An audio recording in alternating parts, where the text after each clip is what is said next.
මේ මහා අධිරාජ්‍යවාදී සමාගම් 14ක් බොහෝ විට 100කට මදක් වැඩි ප්‍රමාණයක් විසින් තමයි මේ ලෝකයේ පාලනය කරන රාජ්‍ය පද්ධතිය සහ ඔවුන්ගේ හමුදාවල් පාලනය කරන්නේ. හරි. එතකොට ඒ අය විසින් තීරණය කරන උපාය මාර්ග වලට අනුව තමයි මේ ලෝකය හැසිරෙන්න ඕන. වෙළඳපොළ, ආර්ථිකය, මිනිසුන්ගේ එදිනෙදා ජීවිතය පවා. කන්නේ බොන්නේ කොහොමද? කෘෂිකර්මාන්තයේ යෙදෙන්නේ කොහොමද? මේ සියල්ල සූක්ෂමව තීරණය කරන ඒක අපමත පටවන මහ විශාල බලවේගයක් තියෙනවා.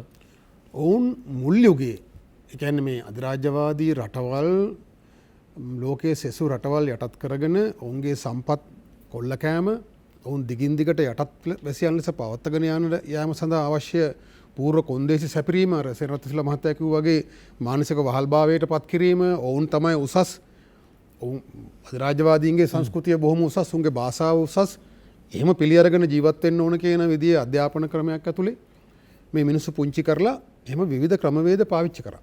අපේ රටේ පාලකයෝ අපිට බොරුව සත්‍ය බවට පරිවර්තනය කරලා තියෙන්නේ. මම ඔබතුමාට කියන්නම් 1948 අපට දෙන ලද නිදහසේ අවසාන වගන්තිය නිම කරේ කොහොමද කියලා. අපටද අපගේ උරුමකාරයන්ට අප පෑමෙන් රාජ්‍යපද ප්‍රාප්ත වුන්ටද මැනවයි ඇඟෙන පරිදි මේ රාජාඥාව තුල කටයුතු කරන්න උඹලට බලය පවරනවා කියලා තමයි ලියවිල්ල අවසන් කරේ. දිග වාක්‍යයක්. ඕන කෙනෙකුට ගිහින් ඉන්ටර්නෙට් එකට ගිහිල්ලා බලන්න පුළුවන්. 1948 ඩොමිනියන් ගිව්ස් ඉතින් අපි අදටත් සමරනවානේ. ජාතියක් හැටියට අපි කොච්චර අඳබාලයෝද? කොච්චර නායකයෝ මෝඩද? කොච්චර නායකයෝ පොඩිද? තවමත් එදා 1948 පෙබරවාරි මාසේ 4 වෙනිදා දුන්නේ සෝල්බරි සාමිගේ නෝනගේ උපන්දිනයේ සමරන උත්සවය ගත්තේ. අයිබෝන් සුබ සන්ධ්‍යාවක් ප්‍රාර්ථනා කරනවා ඔබට. සිකුරාදා දවසනින් අද සජීවී සංවාද මණ්ඩපය මේ ආරම්භ වෙන්නේ. සතියක දේශපාලන හමුව රංගිර ශ්‍රී ලංකා රූපවාහිනී බොහෝ දෙනෙක් ඇලුම් කරනවා, බොහෝ දෙනෙක් අපට සජීවීව සම්බන්ධ වෙනවා. රටේ දේශපාලන අනාගතය, රටේ යහපත උදෙසා දේශපාලන විඥානය වගේම දේශපාලන සක්‍රිය සටන් බිමක් බවට පත් කරන්න, දේශපාලනයේ සක්‍රිය සටන් බිමක් නිර්මාණය කරන්න අපි රටමේ ඉඳන් සුශාල මෙහෙවරක් කරන බව ඔබ දන්නවා. එම මෙහෙවර තවදුරටත් ඔබ සමග ඉදිරියට කරගෙන යාම අපේ කායන පරමාර්ථය. අනාගත යහපත උදෙසාමයි, රට යහපත් දිශාවකට හැරවීම පිණිසමයි මේ සමාජ සත්කාරය. ඒ බව මතක් කරමින් අද සංවාදයට අපි ප්‍රවිෂ්ඨ වෙනවා, ආරම්භයක් ලබා ගන්නවා. අපි පහුගිය දිනක කතා කරා අපි හැමෝගෙම දර්ශනයේ වැදගත්කම, අපි හැමෝගෙම දෘෂ්ටිය පිළිබඳව, අපි හැමෝම කුමක් අරබයාද අපේ මේ දේශපාලන ගමන යන්නේ, කුමක්ද අපේ අනාගත ඉලක්කය, අපේ අනාගත දර්ශනය මොකක්ද කියන කාරණේ කතා කරා. හැබැයි අපි අද එහිම දිගුවක් වශයෙන් අපි හිතුව කල්පනා කරන්න, කතා බහ කරන්න වර්තමාන දේශපාලන සටන විය යුත්තේ කුමක්ද? ඒ කියන්නේ වර්තමාන දේශපාලන සටන් පිළිබඳව විවිධ අය විවිධ විදිහට අර්ථකථනය කරමින් ඉන්න වෙලාවක් මේක. හැබැයි මේ හැබෑවටම බිමේ සටනක් වමනාම වෙලාවක් යයි කියලා බොහෝ දෙනෙක් හඳුන්වන වෙලාවක් මේ වෙලාව. ඒ නිසා දේශපාලනික වශයෙන් රට තියෙන්නේ බොහොම තීරණාත්මක තැනක. මෙබඳු තැනක ඉඳලා එම සටනක් අර්ථවත් කරන්නට, පවතින සටන් අර්ථවත් කරන්නට, ඒ නිවැරදි දිශාවට දිශාගත කිරීමට මාධ්‍යයට හැටියට අපටත් වගකීමක් තියෙනවා. දේශපාලනික මිනිසුන් හැටියට එම මිනිසුන්ටත් වගකීමක් තියෙනවා. තමා කොහේ සිට කොහෙට යනවාද කියන කාරණය දැන ගැනීමට, විනිශ්චයට ලක් කිරීමට. ඒ නිසා මේක හොඳම වෙලාව තමන්ගේ දේශපාලන ගමන විභාග කරන්න. ඒ කරමින් ඒකට විනිශ්චයක් දීලා නිවැරදි දිශාවකට තමනුත් රටත් තම කණ්ඩායමත් තම දේශපාලන මතයත් හරවන්න අපිට හොඳ අවස්ථාවක් තියෙනවා. ඒ නිසා එම්ම දේශපාලන කියවීමට කිසියම් අනුපානයක් සපයනවා අද සංවාදයේ. ඒ නිසා ඔබට අද දවසේ වැදගත් වෙයි. පුංචි හුදකලා සටන් පිළිබඳව නෙවෙයි අපි කතා කරන්නේ. අපිට තියෙන මහා අභියෝගය මොකක්ද කියන කාරණය මේ සඳහා අපි ආරාධනා කරා. අර කලින් දෘෂ්ටිය හා සම්බන්ධ සාකච්ඡාවෙම සංවාදයේම දිගුවක් නිසා අපි ආරාධනා කළා ප්‍රවීණ ඉතිහාස ගවේෂක සේනාරත්න සිල්වා මහත්මයා අදත් රටමැදට පිළිගන්නවා සංවාදයට ආයුබෝවන් කියලා. ඒත් එක්කම දේශීය ජාතික ව්‍යාපාරයේ වෛද්‍ය ලේකම් වෛද්‍ය වසන්ත බණ්ඩාර මහත්මයා අපි ඔබ ආදරෙන් පිළිගන්නවා ආයුබෝවන් කියලා. අපි සේනාරත්න සිල්වා මහත්මයා ඔබෙන් අපි සංවාදය ආරම්භ කරන්න කැමතියි. වර්තමාන දේශපාලන සටන හැමෝම අර්ථ ගන්නවා සටන් බිමක ඉන්නේ කියලා. හැබෑවටම මේ සටන පැහැදිලි කරගන්න අවශ්‍යද කරගන්නේ කොහොමද? ඇත්තටම අපේ සටන මොකක්ද කියලා පැහැදිලි කරගත්තොත් අපේ සටන අපි එදත් කිව්වා අපේ දෘෂ්ටිවාදය අපේ රටේ තියෙන දෘෂ්ටිවාදය අපිට වුවමනා දෘෂ්ටිවාදය නෙවෙයි. අධිපතීන් විසින් අපේ හිස මත පටවපු දෘෂ්ටිවාදයක්. ඒක වෙන විදිහකින් කියනවා නම් එදා 1829 එංගලන්ත පාර්ලිමේන්තු පනතකින් ඉන්දියාව අධ්‍යාපන ක්‍රමවේදය කොහොමද ගොඩනගන්නේ කියන ක්‍රියාවලියට මැකෝලි සාමි ඉදිරිපත් කරපු ලියවිල්ලේ තිබුණේ යටත් විධිතවල ඉන්න මිනිසුන්ට පෙරදිග ලෝකයේ යටත් විධිතවල ඉන්න මිනිසුන්ට විශේෂයෙන් ඉන්දියාවේ ඉන්න මිනිසුන්ට සහ ලංකාවේ ඉන්න මිනිසුන්ට ඔවුන්ගේ අතීත ශිෂ්ටාචාරය උගන්වන්න එපා. ඔවුන්ගේ අතීත හර පද්ධති උගන්වන්න එපා. ඔවුන්ව නිතරම උගන්වන්න ඔවුන්ව අපදෙස හැරෙන්න අපව අනුගමනය කරන්න හා අපිව අනුකරණය කරන්න අපේ හර පද්ධතින් වල වටිනාකම්. ඒ නිසා ඔවුන්ට උගන්වන්න නීතිඥ මහත්තයෙක් වෙන්න. ඔවුන්ට උගන්වන්න බටහිර දොස්තර මහත්තයෙක් වෙන්න. ගණකාධිකාරීවරයෙක් වෙන්න. ඉංජිනේරු මහත්තයෙක් වෙන්න. ඒ නිසා බටහිර මිනුම්දඩු එක්ක මිනිහෙක් හදන්න. එතකොට එයාගේ ඔළුව ඇතුලේ පෙරදිග ලෝකයේ ගැලවී යනවා. එයා පාටෙන් කළු වුණාට හමෙන් කළු වුණාට හදවතින් සුදු වෙනවා. එහෙම හදපු රටක තමයි අපි දැන් මේ අවුරුදු 200කට කිට්ටු කාලයක් ගෙවලා තියෙන්නේ. ඒ නිසා 1829 හරියටම ගත්තොත් පාර්ලිමේන්තු පනතකින් එංගලන්තේ සම්මත කරගන්න කෝල්බ්‍රුක් කැමරන් ප්‍රතිසංස්කරණයෙන් පස්සේ ලංකාවේ ආරම්භ කරනවා මේ යුරෝපීය බීජයන් පැලකිරීම සඳහා වන උපාය මාර්ගික ක්‍රියාවලිය. එතකොට මේ උපාය මාර්ගික ක්‍රියාවලිය ඇතුලේ ඔවුන්ගේ අධ්‍යාපනය නිර්මාණය කරනවා. ඒ අනුව ඔවුන් උගන්වන්න පටන් ගන්නවා අපේ රටේ තිබිච්ච හර පද්ධතියෙන් වෙනුවට ඔවුන්ගේ හර පද්ධතියෙන් ඔවුන් උසස්යයි කියලා හිතා ගන්න පුළුවන් වෙන ක්‍රියාමාර්ගම් එක්ක අපේ අධ්‍යාපනය වෙනස් කරනවා. ඒ වෙනස් කරපු අධ්‍යාපනයේ විසින් ඊට ගැලපෙන්න දේශපාලන ව්‍යුහයකුත් ඔවුන් සකස් කරනවා. ඒ නිසා අපේ රටේ ඊට කලින් තිබුණ රජු මුල් කරගත්ත අපේ රටේ පාලන ක්‍රමයේ වෙනුවට වෙනත් ආකාරයක ව්‍යවස්ථාදායක සභාවක් සහ විධායකයක් එක්ක අපේ රට පාලනය කරනවා. විධායකයේ නායකයා එංගලන්තේ රජුරුව ඔහුගේ නියෝජිතෙක් කොළඹ පෙනී හිටිනවා. ඒ සඳහා වන අපේ අදහස් උදහස් ගැනීම සඳහා ව්‍යවස්ථාදායක සභාවක් හදනවා. ඒ අනුව 1833 ඉඳලා අපි හුරු කරවනවා බටහිර දේශපාලන ක්‍රමෝපායකට හා බටහිර චින්තන සම්ප්‍රදායකට.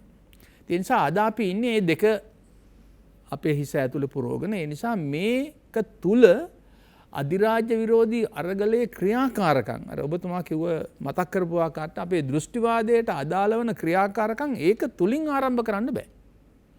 ඒකට අලුතෙන් හිතන අලුතෙන් එන මිනිහෙක් බවට අපි පරිවර්තනය වෙන්නට ඕන. දේශපාලනය සම්බන්ධයෙන් අපේ අවබෝධය කොහොමද කියලා අපි හිතා ගන්නට ඕන. විශේෂයෙන්ම ගත්තොත් අපි ළඟින්ම පටන් ගත්තොත් අපේ කෑම බීම, අපේ ආහාර පාන, අපේ බේත් හේත් විශේෂයෙන්ම ගත්තොත් බේත් හේත් සහ ආහාර පාන ගත්තොත් අපේ පුරාණේ අපි කවදාකවත් පිට රටින් කිසිවක් ගෙනල්ලා කාපු මිනිස්සු නෙවෙයි. ඒ නිසා මේ පොළවෙන් බබලා මේ පොළවෙන් කෑවේ මේ පොළවේ හොඳ දේ වවා ගන්න පුළුවන් පොළවක් තිබුණා. වස විස දාලා තිබුණේ නැහැ. ඒ නිසා අපි මේ පොළවේ ආහාර පාන තමයි ගත්තේ. ඒ නිසා අපේ ප්‍රඥාව දියුණු වුණා වෙන විදිහකට. ඒ වගේම අපේ බේත් හේත් අපි මේ පොළවේ තිබිච්ච ගහකොළ ස්වභාව ධර්මයේ ගහකොළ තමයි පරිහරණය කරලා බේත් හේත් කරේ. ඒ නිසා අර ඈත අතීතයේ ගියොත් පොළොන්නරුව අනුරාධපුර සමයේ විශාල යුද්ධ ගැටුම් දීර්ඝකාලීන ආක්‍රමණ 17ක් සිද්ධ වෙලත් අපිට බොහොම හොඳට ඉන්න පුළුවන්කමක් තිබුණා. අතපය කැඩුණා, කැපුණා. ඒ සියල්ලට බේත් කරගන්න අපිට පුළුවන්කම තිබුණා. එහෙම ඖෂධ සම්ප්‍රදායක් අපේ රටේ තිබුණා. වෙදේතකම් සම්ප්‍රදායක් තිබුණා. ඒව හැබැයි ගත්තාම මේ බටහිර ලැබ් වල කරපු පරීක්ෂණ වලින් සොයාගත්ත කිසියම් ආකාරයක ඖෂධ නෙවෙයි. ඒවා කිසියම් ආකාරයක දීර්ඝ කාලයක් පරිහරණය කිරීම විසින්ම භාවිතය තුළින්ම ප්‍රත්‍යක්ෂ කරගත්ත ඥානයක්. මේ වචන ගත්තොත් ප්‍රත්‍යක්ෂ කරගත්ත ඥානයක්. එතකොට මේ ප්‍රත්‍යක්ෂ කරගත්ත ඥානයත් අර ලැබ් එකේ පරීක්ෂා කරලා ගන්නෙත් ඒ ප්‍රත්‍යක්ෂ ඥානයක්. ඒක බටහිර ලෝකයේ තමයි මේ ලැබ් එක.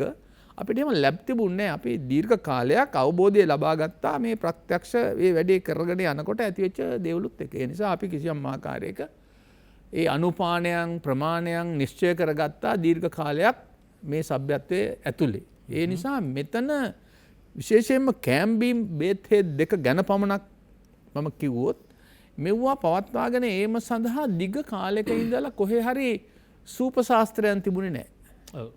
එහෙම කොහේ හරි ඉගෙන ගන්න තැන් දැන් වගේ මේ කැම්බීම් හදන්න ඉගෙන ගන්න උගන්වන තැන් තිබුණේ නැහැ. පන්ති තිබුණේ පන්ති තිබුණේ ඒවා පරම්පරාවෙන් පරම්පරාවට අම්මගෙන් දුවට දුවගෙන් දුවට දුවගෙන් දුවට ආච්චිගෙන් දුවට මිනිබිරිට එහෙම ආපු සම්ප්‍රදායක් තියෙන. ඒවා ඔක්කොම අර අත්දැකීම් එක්ක වැඩි දියුණු කරගත්ත දේවල් ටිකක්. ඒ නිසා අදටත් අපේ රටේ පාරම්පරික ආහාර රටාව උදාහරණයක් හැට ගත්තොත් අපි එදා අපේ ආහාර රටාව ඇතුලේ අද වගේ නිකම් මේ පරිප්පු හොද්දක් මැල්ලුමක් බතක් මාළු කෑල්ලක් නෙමෙයි තිබුණේ. අල කටක් කොළ කටක් ඇට කටක් පිලි කටක් කිරි කටක් සමග බත් කටක්. එතකොට අර පෝෂක පදාර්ථ පහකට පස්සේ තමයි අපි පිෂ්ඨය සහිත බත් කටක් කන්නේ. ඒ නිසා ලෙඩ රෝග හැදෙන්නේ නැහැ. අර තන්තු ආහාර වර්ග නැත්නම් කෙඳි සහිත ආහාර වර්ග වැඩිපුර කෑවා. ඊටාම අල්පයක් අපි පිෂ්ඨ ධාතුව සහිත කෑම ගත්තා. ඒ නිසා අපි මේ ආහාර රටාව ගත්තහම අදටත් අධිරාජ්‍ය විරෝධී සටන අපේ චින්තනය වෙනස් කර ගැනීම සඳහා මේ අද අවුරුදු 200 විතර කාලයක් අපේ ඔළුවලට දාලා තියෙන අපිව හිර කරලා තියෙන දේ මිදෙන්න නම් අපි තුල සම්පූර්ණයෙන් අභ්‍යන්තරික පෙරලියක් සිද්ධ වෙන්නට නම් මෙන්න මේ කියන කාරණා ඇතුලේ අපේම ආහාර පද්ධතියක් අපි පරිහරණය කරන්න ඕනේ කියන සංකල්පය. ඒකම ගත්තාම බේත් හේත් ගත්තාමත් එහෙමයි. බේත් හේත් ගත්තාම දැන් අපි උදාහරණයකට ගත්තොත් අපි පොඩි කාලේ. අපි පොඩි කාලේ බොහොම දියුණු වෙද මහත්තුරු ලංකාවේ හිටියා. ඒ වෙද මහත්තුරු කියලා කියන්නේ මේ අද අපි විශ්වාස කරන කොළඹ පිහිටවල තියෙන මේ ආයුර්වේද දෙපාර්තමේන්තුව නෙවෙයි. ගම්වල හිටියා වෙනම වෙද මහත්තුරු ජාතියක්. ඒගොල්ලෝ එක එක දේවල් වලට විශේෂඥතා දක්වපු අය. අපි දන්නවා දැන් උනත් මේ ළඟ ගත්තාම තියෙනවා කැඩුම් බිදුම් වලට විශේෂඥතාවයක් ලෝකේම නමක් ගත්ත වෙද පරම්පරාවක් ඉන්නවා. මේ බොහොම කිට්ටුවනේ. එතකොට ඒ දැනුම කොහොමද අපි ගත්තේ? ඒ දැනුම උගන්වන තැනක් නැහැක පරපුරෙන් පරපුරට ආපු දෙයක්. ඒ නිසා එවැනි දේවල් ගත්තාම බේත් හේත් විශේෂයෙන්ම අපිට හැම දේවල් වලටම එහෙම තිබුණා. ඇතැම් දේවල් ගත්තොත් අද තියෙන රෝගත් එක්ක අපිට මේ තියෙන බේත් හේත් නොගැලපෙන්න පුළුවන්. ඒකට හේතුවක් තියෙනවා. මොකද මේ පිළිකා කියන රෝගය මේ දැන් වේගෙන් අද දවසකට ගත්තොත් මහරගම පිළිකා රෝහ වලට ලෙඩු 50ක් විතර ඇතුල් වෙනවා. පැහැදිලි. මොකක් නිසාද මේ ආහාර පාන වල තියෙන වරද නිසා? කැම්බින් වල අපේ අවතුම් පැවතුම් වල තියෙන වරද නිසා. රෝග නිෂ්පාදනය කරනවා, බෙහෙත් නිෂ්පාදනය කරනවා. දැන් ඔබතුමන්ගේ සමස්ත හරය ගත්තොත් අපි මේ සටන දියත් කරන්න හිතාගෙන ඉන්න බිම සම්පූර්ණම අධිරාජ්‍යවාදී ඔළුවක් සහ එහි අඩුබඩු ටිකක් හදපු දේහයක් තියෙන්නේ. ඒකෝර දැන් මේ දේහය ඇතුලේ කොහොමද ආපහු තමන්ගේ බෙල්ල කපාගන්නේ වගේ වැඩක් වෙලා තියෙනවා. වෛද්‍ය දසත් බණ්ඩාර මහත්මයා මේ සටන් බිම මෙතුමා පැහැදිලි කරේ. එතකොට ඇත්තටම මෙහෙම සටනක අවශ්‍යතාවයක් දැනෙනවා දැන් කියලා ඔබ හිතනවාද? ඔව් ගමගේ මෙතුමා දැන් ඔබතුමා මේ සටන කියලා පාවිච්චි කරපු එකට මම කැමතියි. එතකොට මේ සටනක් තියෙනවා නම් සටන කා සමගද තියෙන්නේ? කවුද අපේ සතුරා? ඊළඟට ඒ සටනේ ස්වභාවය මොකක්ද කියන එක සම්බන්ධයෙන් අපිට කතා කරන්න වෙනවා. ඉතින් මම කැමතියි අපේ සේනරත්න මැතිතුමා කියපු ඒ උදාහරණ ආශ්‍රිත පැහැදිලි කිරීමෙන් ටිකක් ඔබට කියලා මේ මහා පින්තූරය ගැන කතා කරන්න. අපි සමාජයක් ලෙස පුද්ගලයන් ලෙස අපේ ජීවිතේ නිරන්තර සටනක අපි ඉන්නවා. අපි වෙළඳ පොළට ගියාම වෙළඳ පොලේ තත්ත්වයන් සහ අපේ ආර්ථික හැකියාව අතර ඒ පරස්පරයත් එක්ක ගැටුමක්. රස්සාවට ගියාම අපේ අයිතිවාසිකම් සම්බන්ධ ගැටුමක්. රාජ්‍ය සමග ගැටුමක්. සමාජය සමග ගැටුමක්. සංස්කෘතික ගැටුම්. ඒ ආදි වශයෙන් එතකොට ඒ අපි එදිනෙදා මුහුණ දෙන මේ ගැටුම් සියල්ල හරියට අර මාළු ටැංකියක ඉන්න මාළුවෙක්ගේ හැසිරීම වගේ. ඒ කියන්නේ මාළුවා හිතනවා ඌ ඉන්නේ නිදහසේ ජීවත් වෙනවා, තමා නිදහසේ ජීවත් වෙනවා. හැබැයි ඒ ටැංකිය ඇතුලේ පරිසරය ඇතුලේ තමයි ඒ සත්වයා නිදහසේ ජීවත් වෙන්නේ. ඒතර අපිත් මේ රටක් කියලා හඳුන්වන යම් දේශ සීමාවකින් කොටු කරපු භූමියක අපිට නිදහසක් තිබෙනවා අපි අපිට කැමති විදිහට හැසිරෙනවා. ඒක ඇතුලේ පොඩි සටන් ටිකක් අපිට තියෙනවා. වෘත්තීය සටන් වෙන්න පුළුවන්, පුද්ගලික සටන්. එහෙම තිබෙනවා කියලා. හැබැයි ඉතින් මේ මහා සටන මොකක්ද කියලා මේ අපි ඉන්න පොඩි ලෝකෙන් එහා මේ මුළු ලෝකෙම මෙවැනි පොඩි ලෝක රාශියක් ලෝකේ පුරා තියෙනවා. මෙවැනි සටන් රාක්ෂියක් ලෝකයේ විවිධ විවිධ ජාතීන් රටවල් වල දකින්න තියෙනවා. ඒතර මේ මහා සටන මොකද්ද? මහා සටන මේ මහා අධිරාජ්‍යවාදී සමාගම් 14ක් බොහෝ විට 100කට මදක් වැඩි ප්‍රමාණයක් විසින් තමයි මේ ලෝකයේ පාලනය කරන රාජ්‍ය පද්ධතිය සහ ඔවුන්ගේ හමුදාවල් පාලනය කරන්නේ. හරි. එතකොට ඒ අය විසින් තීරණය කරන උපාය මාර්ග වලට අනුව තමයි මේ ලෝකය හැසිරෙන්න ඕන. වෙළඳපොළ, ආර්ථිකය, මිනිසුන්ගේ එදිනෙදා ජීවිතය පවා. කන්නේ බොන්නේ කොහොමද? කෘෂිකර්මාන්තයේ යෙදෙන්නේ කොහොමද? මේ සියල්ල සූක්ෂමව තීරණය කරන ඒක අපමත පටවන මහ විශාල බලවේගයක් තියෙනවා. ඔවුන් මුල් යුගයේ ඒ කියන්නේ මේ අධිරාජ්‍යවාදී රටවල් ලෝකයේ සෙසු රටවල් යටත් කරගෙන ඔවුන්ගේ සම්පත් කොල්ල කෑම ඔවුන් දිගින් දිගට යටත් වැසියන් ලෙස පවත්වාගෙන යාම සඳහා අවශ්‍ය පූර්ව කොන්දේසි සැපිරීම අර සෙනරත්තිස්ලා මහත්තයා කිව්වා වගේ මානසික වහල්භාවයට පත් කිරීම ඔවුන් තමයි උසස් අධිරාජ්‍යවාදීන්ගේ සංස්කෘතිය බොහොම උසස් උන්ගේ භාෂාව උසස් එහෙම පිළි අරගෙන ජීවත් වෙන්න ඕන කියන විදිහේ අධ්‍යාපන ක්‍රමයක් ඇතුලේ මේ මිනිස්සු පුංචි කරලා එහෙම විවිධ ක්‍රමවේද පාවිච්චි කරා. හැබැයි අද වෙනකොට ඒ අධිරාජ්‍යවාදී මේ රාජ්‍ය පද්ධතිය සමස්ත ලෝකයේ හැසිරීමේදී ඉතා දියුණු උපාය උපක්‍රම පාවිච්චි කරනවා. වෙළඳපොළ හසුරවන්න, අපේ අධ්‍යාපන පද්ධතිය හසුරවලා අපේ මොළ සෝදන්න. එතකොට රාජ්‍යයේ දේශපාලන තීන්දුව తీරන ඔවුන්ට අවශ්‍ය විදිහට හසුරවන්න, රාජ්‍ය සහ රට ජනතාව දුර්වල කරන්න, අර්බුද වලට තල්ලු කරන්න, ස්වභාවික ආපදා තත්ත්වයන් පාවිච්චි කරලා රටවල් වලට මැදිහත් වෙන්න, ඒ ආදී වශයෙන් විශාල උපාංග ප්‍රමාණයක් පාවිච්චි කරනවා. ඒතර මේ උපාංග ගැන මම යම් ප්‍රමාණයක් කියන්න කැමතියි මේකේ ආරම්භක ප්‍රවේශයක් හැටියට. දැන් මුල් යුගයේදී හමුදාව බල සම්පන්න හමුදාවල් ඉන්න රටවල් සෙසු රටවල් යටත් කරන්න එකකතාවයකින් යුතුව සහ තනිතනව ඒ හමුදා බලය පාවිච්චි කරා. අද වෙනකොට ඒ හමුදා බලය දැන් නේටෝ වගේ සංවිධාන හදලා ධනේශ්වර රාජ්‍ය රාශියක් විසින් මහා හමුදා මේ බලෑනියක් හදලා තියෙනවා ගෝලීය මට්ටමින්. ඔවුන්ට විශාල භයානක අවියායුධ න්‍යෂ්ටික අවියායුධ ප්‍රමාණයක් තියෙනවා. ලෝකේ රටවල් වලට එල්ල කරලා රටවල් බියවද්දමින් හැම වෙලේම අත්ඔසවාගත්ත මිනිහෙක් වගේ තමයි අද ලෝකයේ ජනතාවට මේ බලය ඇතුලේ හැසිරෙන්න වෙලා තියෙන්නේ. එකවරම එක පේන්නේ නැතු වුණාට. ඒක හමුදා බලය කියන එක ඒක මහා ආවරණයක්සේ තියෙනවා. ඒතකොට ඒක ඇතුලේ දැන් ඒ හමුදා බලය තිබුණාට ඒක පාවිච්චි වෙන්නේ නිශ්චිත තීරණාත්මක අවස්ථාවල පමණයි අද යුගයේ. අද යුගයේ යටත් කිරීම සහ යටත් කොට තබා ගැනීමේ උපාංග බොහෝ දියුණුයි. ඒ සඳහා ඔවුන් විශේෂ උපාංග ප්‍රමාණයක් පාවිච්චි කරනවා. පළවෙනි එක තමයි අපට අඳුන ගන්න පුළුවන් ප්‍රාග්ධනය. ඔවුන් සතු ප්‍රාග්ධනය භාවිතා කරලා අතිරික්ත ප්‍රාග්ධනය බොහෝ විට කොල්ල කෑමෙන් එකතු කරගත්ත ප්‍රාග්ධනය සහ වහල් ශ්‍රමිකයන්ගේ ශ්‍රමය සූරා කෑමෙන් ඒ ආදී වශයෙන් වසර දහස් ගණනක් තිස්සේ එකතු කරගත්ත ප්‍රාග්ධනය ඒක බලය පාවිච්චි කරලා වෙළඳපොළ හසුරවන මුළු ලෝකෙම නිෂ්පාදන සාධක පද්ධතිය හසුරවන. දැන් අපි මෙහි වගා කරන්නේ මොනවද බීජ කෘෂි රසායන මේ ඔක්කොම සමාගම් කීපයක් විසින් තීන්දුව කරනවා. ඒ ප්‍රාග්ධනය බලය පාවිච්චි කරලා සමාගම් සතු. ඊළඟට ඒක ඍජු ක්‍රියාවලිය. වෙළඳපොළ තුල කරන මැදිහත් වීම. හරි? ඒ විදිහට අපේ හැසිරීම වුන් පාලනය කරනවා. සියුම් අපි වවන්නේ මොනවද? කන්නේ කොහොමද? ඒ සියල්ල මේ ප්‍රාග්ධනය විසින් පාලනය කරන්න උපාංග හදලා තියෙනවා වෙළඳපොළ තුල.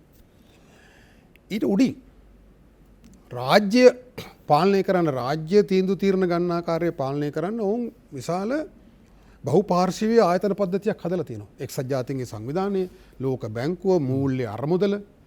ඒතකොට මේ වගේ විවිධ දේශපාලන සහ මූල්‍ය උපාංග හරහා මේ විවිධ රාජ්‍ය ඒ මහා ගෝලීය අධිරාජ්‍යවාදයට ඕන විදිහට නටවන්න ක්‍රමවේද හදලා තියෙනවා.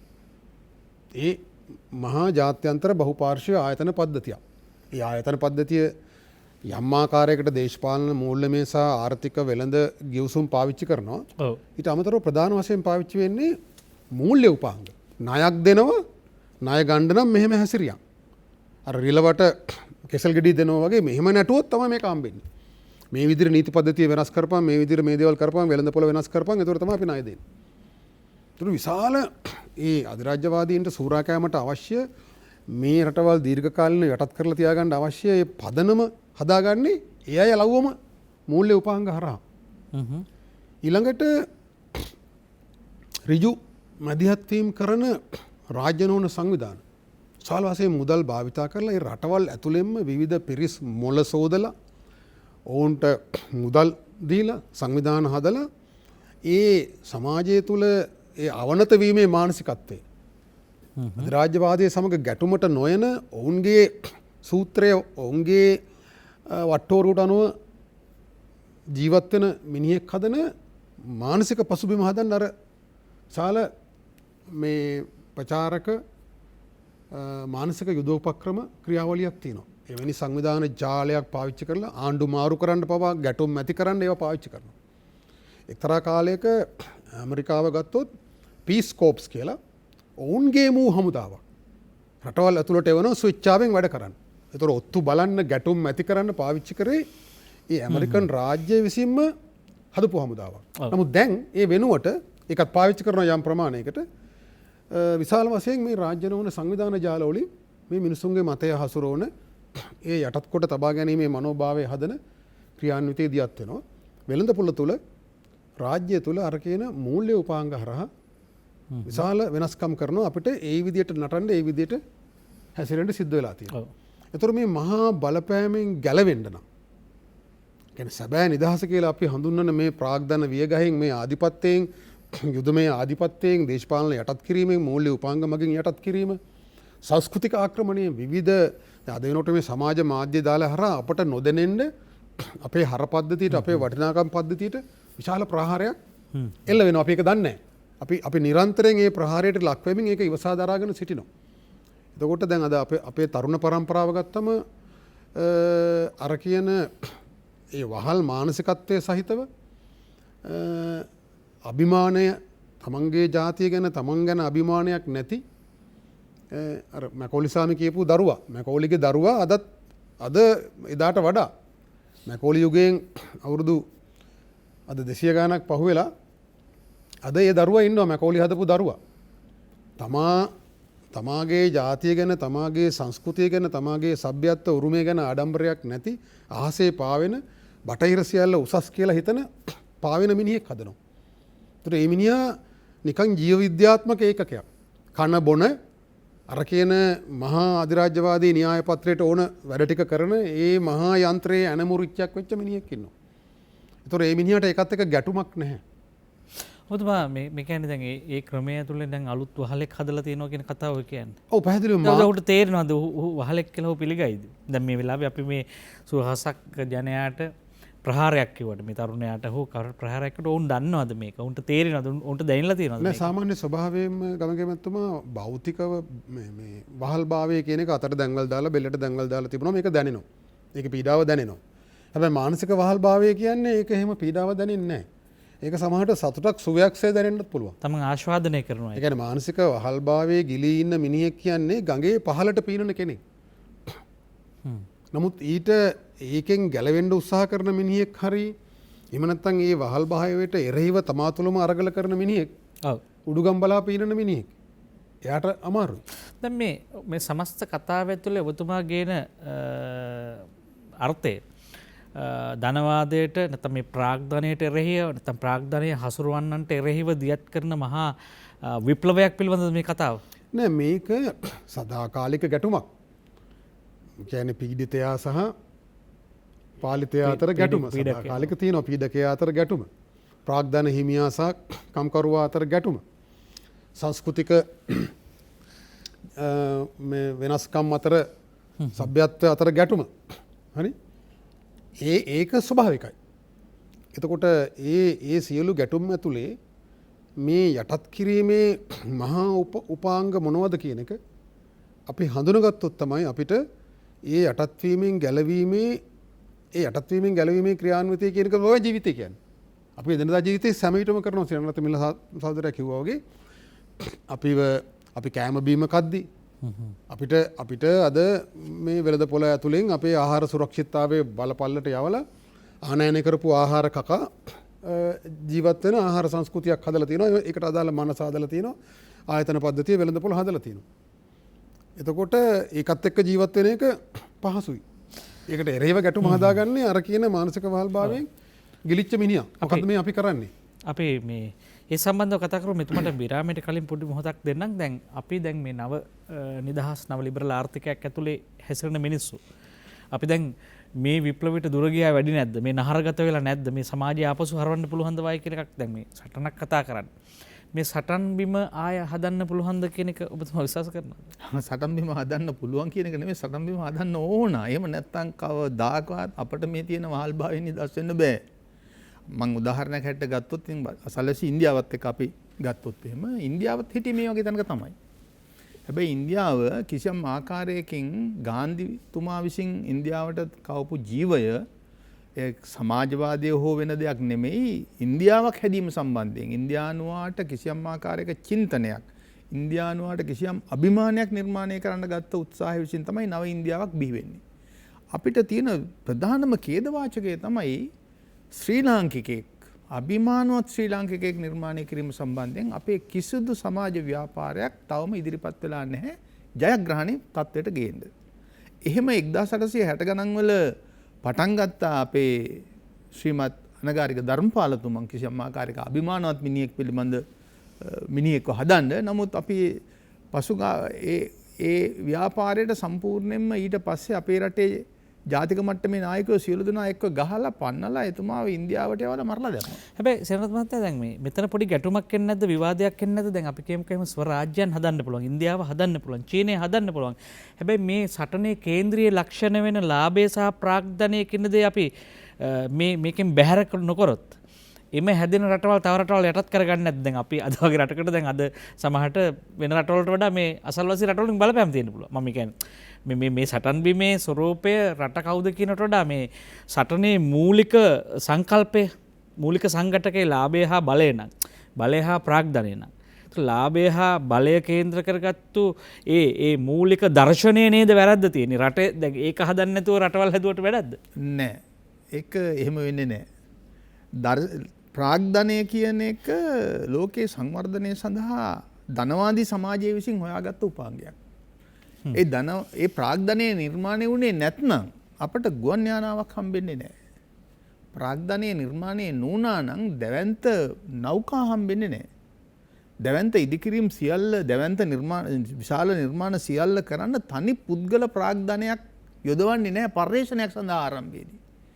ඒ නිසා සමාජ ප්‍රාග්ධනයක් තමයි යෙදෙව්වේ. ඒ නිසා එවැනි සමාගම් අදටත් අපේ වසන්ත බණ්ඩාර මහත්තයා කිව්වාගේ සමාගම් 100ක් විතර එකතු වෙලා තමයි ඇමරිකාවේ මහා ආයෝජනයක් කරන්නේ. ඒ නිසා නව පර්යේෂණයක් කරන්නේ, ග්‍රහ ලෝක වලට යන්නේ, ඒ ඔක්කොම කරන්නේ ඒ තමන්ගේ අතිරික්ත ලාභයෙන් කොටසක් පර්යේෂණය සඳහා යොදන නිසා. එකඟයි. හැබැයි අපි කතා කරමු මේ ඔබ කිව්ව බොහොම අපූර්ව වචනයක්, ලෝකයේ අවධානයට ලක් වෙච්ච පසුකාලීන වචනයක් තමයි සමාජ ප්‍රාග්ධනය.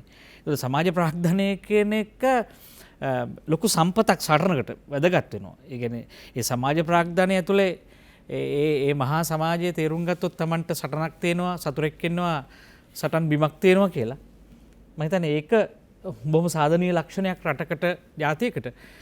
කතාවේ පොඩි වෙනස් කතාවක් නිසා මේ එක්තරා විදිහකට ඊටාම ගැඹුරු ශාස්ත්‍රීය දේශපාලන මුල් ටිකක් ස්පර්ශ කරන්න පුළුවන් මේ කතාව ඇතුලේ. ඒ නිසා ඔබ රැඳෙයි අපිත් එක්ක. අපි යන පළමු විරාමයට රැඳී සිටින්න. ඔබ නැවතත් නින්නාද සජීවී සංවාදයේ සමගයි එක්වන්නේ. වර්තමාන දේශපාලන සටන විය යුත්තේ කුමක්ද? ඔබ දන්නවා සටන් පිළිබඳව යම් ඉතිහාසයකුත් තියෙනවා. සටන් පිළිබඳව නිර්මාණය වෙච්ච වර්තමානයකුත් තියෙනවා. හැබැයි සටන් පිළිබඳව නිර්මාණය වෙච්ච අනාගතයක් නැහැ කියන කාරණය පිළිබඳව අපිට ටිකක් යම් සැක සංකා තියෙනවා. ඒකට ඉතිහාසයක් තිබ්බා. ඉතිහාසයෙන් සටනක් වර්තමානට බාර දීලාද නැද්ද කියන එක ප්‍රශ්නයකුත් තියෙනවා. වසන්ත බණ්ඩාර මහත්මයා අපි දැන් මේ තාම ඉන්නේ සටන ළඟ අපි. දැන් මේක හරියට පැහැදිලි කර නොගත්තොත් සහ සතුරා පැහැදිලි නොගත්තොත් අපි කාටද වෙඩි තියන්නේ හරි කාටද ප්‍රශ්නයක් තියෙනවා. ඒක ඔබතුමත් නිතර කියන කාරණයක් හැම සංවාදෙම කියන මේ අධිරාජ්‍ය විරෝධී අරගලයක් තියෙනවා වර්ගලයක් තියෙනවා. දැන් මොකක්ද මේ සටන කියන එක චුට්ටක් අපි ගත්තොත් කාලේ මම හිතන්නේ වැදගත් වෙයි. ඔව් අතරම ලෝකේ පුරා ජීවත් වෙන දැන් මේ දියුණු සමාජයේ සිතන පතන ලියන කියන ඉගෙන ගන්න සමාජයක් ඇතුලේ අසාධාරණයට අයුක්තියට විරුද්ධව මනුෂ්‍යත්වය වෙනුවෙන් ඒ වගේම යටත් කිරීමට විරුද්ධව සූරාකෑමට විරුද්ධව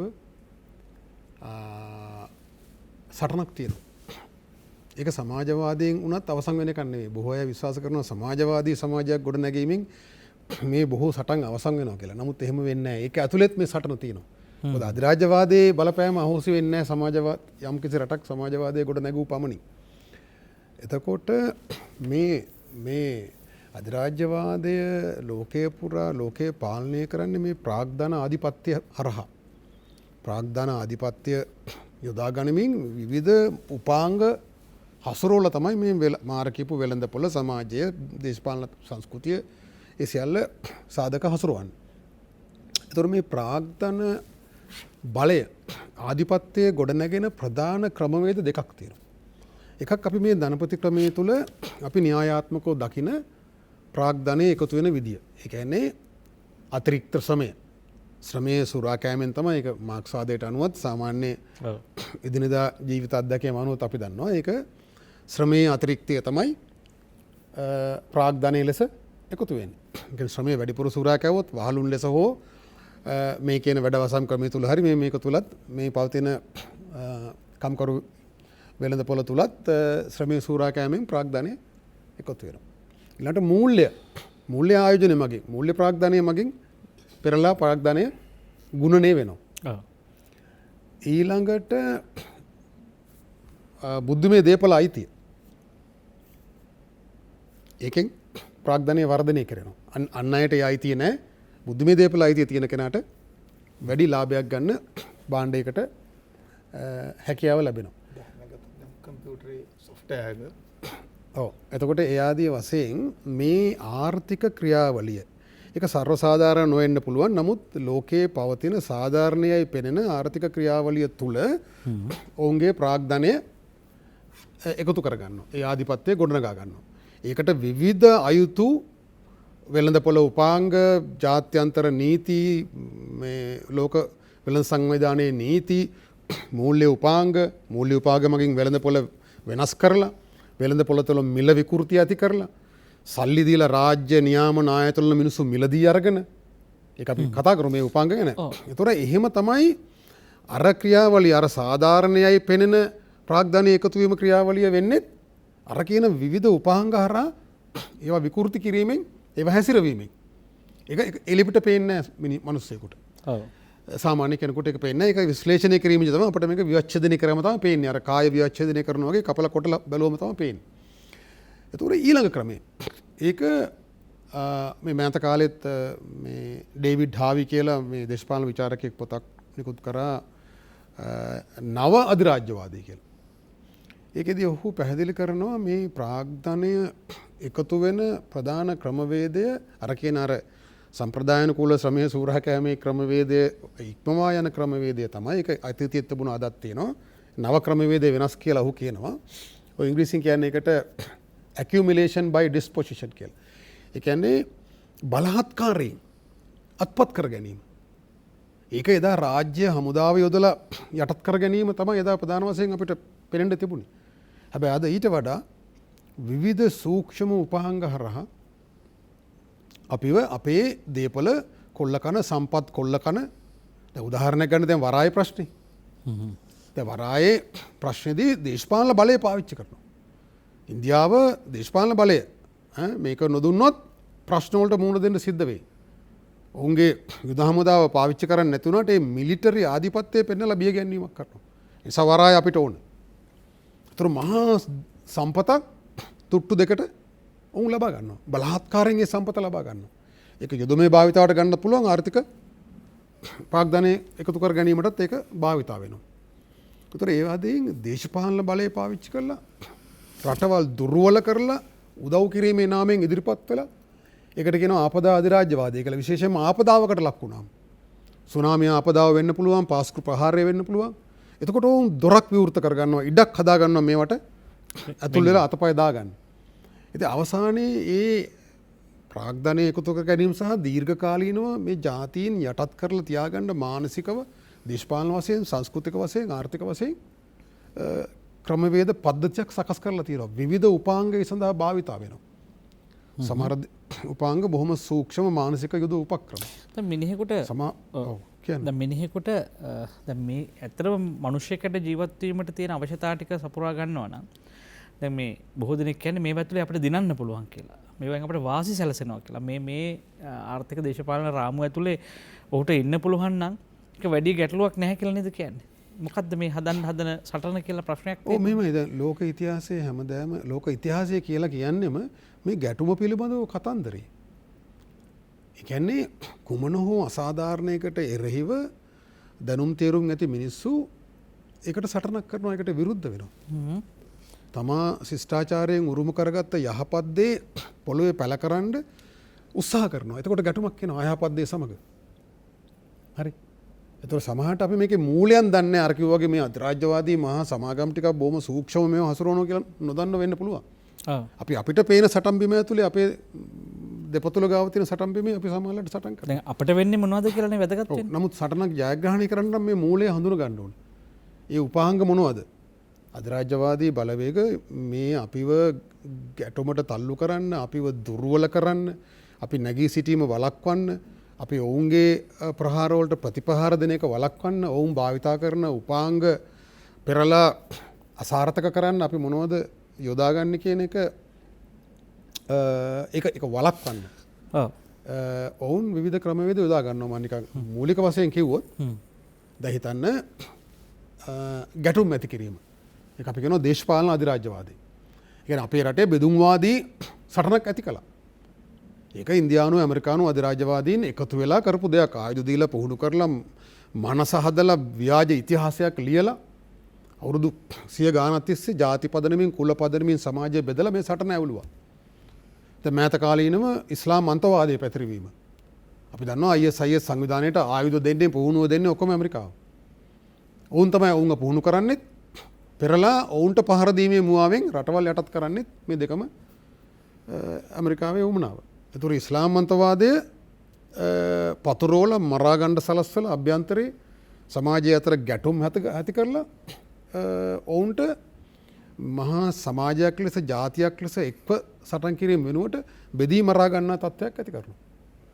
ඊළඟට සංස්කෘතික වශයෙන් පිරිහිච්ච මිනිහෙක් සනත් සිල්වා මහත්තයා කිව්වා වගේ තමන්ගේ ජාතිකත්වය ගැන, තමන්ගේ ඉතිහාසය ගැන, තමන්ගේ සભ્યත්ව උරුමය පිළිබඳව ආඩම්බරයක් නැති මිනිහෙක්. ඊළඟට ඓතිහාසිකව මේ සමාජයේ පැවතුනේ මොන සාධක මතද, මොන මේ පදනමක් මතද, ඒක රැක්කොත් විතරයි අපි රැකෙන්නේ. එහෙනම් ඒක රකින්න ඕන කියන මතය. එතකොට ඒවා පිළිබඳව අවබෝධයක් නැති සමාජයක් මිනිහෙක් හැදුවොත් තමයි ඔවුන්ට ඒ ක්‍රියාවලිය දිගට අරගෙන යන්න පුළුවන් වෙන්නේ. ඉතින් අපිට පොඩි අවස්ථාවක් දෙන්න මෙතුම ළඟට යන්න දුරකථනය මතක් කරන්න සූදානම්. මෙතෙන් සිට අපි අපිට විවෘත කරන දුරකථනය 066 22 83 689 තිරේ දිස්වන අංක ඔස්සේ ඔබට එන්න පුළුවන් මැදිරියට කතා කරන්න, සංවාදය පෝෂණය කරන්න. සංවාදයේ ගැටලු විශේෂයෙන් පෝෂණය කරනවා වගේම මේ සංවාදයේ ඔස්සේ ඔබට බොහෝ ගැටලු ඇති වෙන්න පුළුවන්. එම ගැටලු නිරාකරණය කර ගැනීමටත් මේ අවස්ථාවක් කරගන්න. සෙනරත් මහත්මයා දැන් මෙතුමා කියන කාරණයක් එක්කම දැන් එකක් තමයි සතුරා හෝ සතුරාට සිට තියෙන දුර අපි බලපානවා අපිට. දැන් ඒතර අපි ඉන්න තැනයි ඒ සතුරාට ඇති දුරයි එදාට වඩා දුරයි නේද? අපි දැන් ඉන්න සමාජ ඔබතුමාම කිව්ව කාරණේ මේ ඉතිහාසය පිළිබඳව ඒ විඥාණය ඉවත් කරලා වෙනම බටහිර මනසක් හදපු කෙනෙකුට දැන් මේ කාට විරුද්ධවද මේ සටන කරන්නේ? දැන් ඒ අභියෝගය අපිට නැද්ද? ඒ අභියෝගය තියෙනවා. ඒ අභියෝගය අපිට තියෙන්නේ අපි මේ කිසිවක් ගැන ඇත්තටම ප්‍රාමාණික අවබෝධයක් නැති සමාජයක් බවට පත් වෙලා තියෙන නිසා. මම අර මුලිනුත් කිව්ව අභිමානයේ නිර්මාණය වෙන්නේ නැහැ නිකන්. ඒකට කිසියම් හේතු සාධක තියෙන්නට ඕන. මට ආපහු බොහොම පැහැදිලි කිරීමේ පහසුව සඳහාම ගන්න හිතෙන්නෙම ඉන්දියානු උදාහරණ. දැන් ඉන්දියාවේ ගත්තාම ඉන්දියානුම ආකාරයේ ක්‍රියාකාරකම් ටිකක් ඉන්දියානුම ආකාරයේ ප්‍රාග්ධනීය රැස්වීමක් ඉංග්‍රීසීන් සමය තුළ ඉන්දියාවේ ගැටුමක් හැටියට නිර්මාණලා තිබුණා. ඉන්දියානු ප්‍රාග්ධනයට හැසිරෙන්න විදේශීය ප්‍රාග්ධනයේ ඉඩ දුන්නා. ඒ නිසාම එතන අභ්‍යන්තරික ගැටුමක් නිර්මාණය වුණා පොදුවේ ඉන්දියාව කියන සාධකයේ ගොඩ යන්න. අපේ රටේ එහෙම එකක් සිද්ධ වුණේ නැහැ. එහෙම එකක් සිද්ධ නොවෙන්න හේතුව තමයි අපි ඉංග්‍රීසීන්ට යටත් වෙලා 1815 සම්පූර්ණයෙන්ම මේ භූමියේ කුඩාකම නිසාම මේකේ සම්පූර්ණයෙන්ම අක්මුල් ගලවා ඉවත් කිරීම නිසාම සහ මේ සමාජයට මඟ පෙන්වීමක් කළ හැකිව තිබිච්ච කුසලතාපූර්ණ නායකයෝ සම්පූර්ණයෙන්ම මරා දැම්ම 818 අරගලයෙන් පස්සේ. ඉතුරු වුණු තාම ශේෂයක් වෙච්ච නායකයෝ ටික හීලෑ කරලා යටත් කරලා ඔවුන්ට අවශ්‍ය විදිහට පෙළ ගැස්සුවා. ඒ නිසා මේකේ මහ ගස් නැතිවීම බරපතල පාඩුවක් ජාතියක් හැටියට අපට. ඒ නිසා සම්ප්‍රදායන් අරගෙන ආවේ නැහැ. නිසා නව සම්ප්‍රදායන් 833 කෝල්බ්‍රුක් කැමරන් ප්‍රතිසංස්කරණත් එක මේක පැල කරන්න පුළුවන්කම ඉංග්‍රීසීන්ට ලැබුණා. ඒ නිසා මෙන්න මේ හිස් කෙතක් එක්ක තමයි අපි වැඩෙන්නේ. ඒ නිසා අපි අර ඉන්දියානුවා ලබාගත් සුවිශේෂී වාසිසාගත තත්ත්වය අපට ලැබෙන්නේ නැහැ. මම මේ තවත් පැහැදිලි කරන්න කිව්වොත් 1927 දී ඉන්දියානු ජාතික සංගමයේ නායකත්වය නැත්නම් මහත්මා ගාන්ධි යෝජනාවක් ගෙනෙනවා සතුරා සමග ආයු බලෙන් අපට හැපෙන්න බෑ. ඔව්. සතුරාගේ ලොකු කාලදුවක් දෙන්නේ අපේ තියෙන පොඩි තුවක්කු. හැබැයි අපිට හැපෙන්න පුළුවන් ප්‍රතික්ෂේප කිරීම විසින්. මේ අපේ සංස්කෘතියට කරන බලපෑම, මේ අපේ ආහාර වලට කරන බලපෑම, අපේ ජීවිතයට කරන බලපෑම. ඒ නිසා ඔහු කියනවා අපිට පුළුවන් අපේ රටේ වැවෙන කපු වලින් අතින් හරි අඹරලා නූල් හදලා අමු රෙද්දක් හදලා අපට අඳින්න. මේ ඉංග්‍රීසීන්ගේ හොඳ රෙද්ද නවත්තලා අපේ රෙදි අඳිමු. ඒ නිසා 1927 ආරම්භ කරනවා ස්වදේශික රෙද්ද අඳින්න 1833 වෙනකොට 1933 වෙනකොට අවුරුදු 7ක් ඇතුළත ලැන්කැෂියර් ප්‍රාන්තයේ පමණක් සුදුකම්කරුවෝ 3 ලක්ෂක රැකියා අහිමි වෙනවා. එතකොට ඉන්දියානු ප්‍රාග්ධනයේ ඉපදෙනවා ඉන්දියානු භූමිය ඇතුළෙම. අන්න අර අපි අද ඔය කතා කරන ලේලන්ඩ් බස් එක හදන අශෝක් නේද? එවැනි ව්‍යාපාරිකයන් බිහි වෙන්න අවශ්‍ය වෙන ප්‍රාග්ධනයේ ඉන්දියානු භූමිය ඇතුළෙන් හොයාගන්නවා. හැබැයි අපට එහෙම පරපුරක් නැති ප්‍රශ්නයක්. අපේ දැන් අපි මේක පැහැදිලි කරගත්ත යුතු කාරණයක් ජනතාවගේ පාර්ශවයෙන් දැන් මේ අපි මේ ආපහු සටන් වදින්නේ කුමක් කරබයද කියන කාරණේ. අපි කිව්ව ඉන්දියාව ගොඩ ගියා. කොතැනටද ගොඩ ගියේ? කොතැනද ඉන්දියාව කොහෙද හිටියේ? අපි ගොඩ ගිහිලා නැද්ද? ඊට පස්සේ දැන් මා අසා තිබෙන ආකාරයට දැන් මේ ප්‍රාග්ධනයෙන් ගොඩ ගියා කියමුකෝ. ඒතර මේ ප්‍රාග්ධනයේ හැසිරීම විසින් මේ මාක්ස්වාදී විග්‍රහයට අනුව මේක ජාත්‍යන්තර ගැටුමක් බවට මේක පත් කරන්නේ නැද්ද? නැව එම ප්‍රාග්ධනය. දැන් අද ලෝකේ රටවල් අතර කිසියම් ගුවන්ගත දේශපාලන දෘෂ්ටියකින් බැලුවොත් එහෙම මේ රාජ්‍යයන් අතර ගැටුමක් බවට මේක පත් වෙන්නේ නැද්ද? ඒක ප්‍රාග්ධනය විසින් නැවත රටක් බිම දාන්නේ නැද්ද? අනිවාර්යයෙන්ම පුළුවන්. ඉන්දියාවට තමන්ගේ වූ ප්‍රාග්ධනයක් නිර්මාණය කර ගැනීම නිසා තමයි අද ලෝකයේ පස්වෙනි බලවතා බවට ඉන්දියාව වෙන්නේ. ඔව්. අපි ගත්තොත් 1850 එහෙම නැත්නම් 1925 දී ලෝකයේ ඊටාම දුක්ඛදායක රටක් ඉන්දියාව. මිහි පිට අපායේ තිබුණ ඉන්දියාවේ කල්කටාවේ හැමදාකම මිනිස්සු සාගතෙන් මිය ගියා 6-7 දෙනෙක්. මහමග මිනිස්සු මැරුණා. අද එහෙම කල්කටාවක් නැහැ. ඒ තත්ත්වයට ඉන්දියාව ගෙන ආවේ අර අපේ ඉන්දියාවේ මුල් අවස්ථාව ඒක හරියට කළමනාකරණය කරපු නිසා. අපි එහෙම නෙමෙයි. ඊට වඩා වෙනත් අතකින් අපි පෝෂණය ලබාපු ජාතියක්. ඒක දීර්ඝ ඉතිහාසයක් එක්ක අපි පෝෂණය ලබාපු ජාතියක්. ඒ නිසා අපි එදා ඉඳලම ගත්තාම ඉංග්‍රීසි යටතේත් අපේ ස්වාධිපත්‍ය අපේ පෝෂණය ලබා ගැනීම සඳහා වන අපේ වැඩ කිරීම අපේ ප්‍රාග්ධන එක්සස් කිරීම සිද්ධ වුණා. ඒ නිසා 1848 ඉංග්‍රීසීන් ලංකාවෙන් යනකොට ඔබතුමා ඔය කියන ප්‍රාග්ධන ප්‍රමිතීන් එක බැලුවොත් ආසියාවේ දෙවෙනි පොහොසත් රට අපි. රුපියලක් ලෝකේ කාටවත් ණය තිබුණේ නැහැ. රුපියලක් ණය තිබුණේ 1953 වෙනකම්. හැබැයි ඉන්දියාව නැගිට්ටේ එහෙම නෙමෙයි. දෙවන ලෝක යුද්ධයට වියදම් කරපු ඉංග්‍රීසීන් විශාල ණය බරෙන් විශාල ප්‍රමාණයක් ඉන්දියාවට දීලා ගියා තමන්ගේ දි รา පත් වෙච්ච අවි ආයුධ හා සමුදාවන් එක්ක. සිපෝයි හමුදාවන් එක්ක. අපිට එහෙම නෙවෙයි. අපි එහෙම තැනක හිටියේ. හැබැයි අපිට හම්බුනේ නෑ අර ඉන්දියානු වගේ ආත්ම ශක්තිය නැගිටීම සඳහා වන නායකයෝ. අපිට මඟ පෙන්වීමක් කරන්න. අපි මේ අවුරුදු 73ක්ම ඇවිල්ලා තියෙන්නේ 1948 ඉඳලා අද දක්වාම ඇවිල්ලා තියෙන්නේ අන්ධකාර ගමනකමයි. අන්ධකාර ගමනකමයි. ඒ පාරෙම තමයි එක දිගට අපි ඇවිල්ලා තියෙන්නේ. ඔව්. මට මොහොතකට දුරකථන ඇමතුමකට යන්න අවස්ථාව දෙන්න 066 22 603 668 609 ඔබට විවෘතයි. කඩවල ගෙදර සරත් මහත්මයා අයිබෝන් ඔබට අයිබෝන් මේ නින්දාද පරිසරන්ට ස්තුතිවන්ත වෙනවා මහත්තයා. ප්‍රශ්න යොමු කරන්න ඔබේ. මහත්තයා දැන් අපි කියන්නේ දැන් අපි දැන් මේ රටේ දැන් අද අධ්‍යාපනය කියනකොට මහත්තයා අධ්‍යාපනයේට අද අම්මලා මේ COVID-19 තියෙද්දි මේ යාලේ ඉල්ලුම කරනවා විවාහ තියලා මේ නවීන ක්‍රමයට යන්න ඕන කියලා. අපි සමාජ තත්ත්වය මම දකින්නේ මේක මේ ඔබතුමාලා කියන පැරණි ක්‍රමයට ආය යන්න පුළුවන්ද? යථාර්ථය. ඒතකොට රජයේ සිද්ධ වෙලා තියෙනවා කොහොම හරි පාසල් ටික අරලා කොවිඩ් තියෙද්දි හරි මේ අධ්‍යාපනයේ ඉංජිනේරුවෝ දොස්තරලා ඔබතුමා වසන්ත මහත්තයා වගේ මිනිස්සු ආසයි දොස්තර කෙනෙක් කරන්න මේ ගමේ අම්මලා තාත්තලායි. ඉංජිනේරුවෙකුට එතෙන්ට තමයි මේ සල්ලු වෙන්නේ යන්නේ. ඒකෝට අපි ඕවා තේරම අමතක කරලා මහත්තයා දැන් ආයෙ උතන්ට යන්න පුළුවන්ද කියන එකයි මගේ පළවෙනි ප්‍රශ්නේ. අනිත් එක කියන්නේ දැන් ඔය අපේ දැන් 70 දශකයේ තිබුණ ඔය සරල ක්‍රමය කියන්නේ අපේ රටේත් ඕක තිබුණා.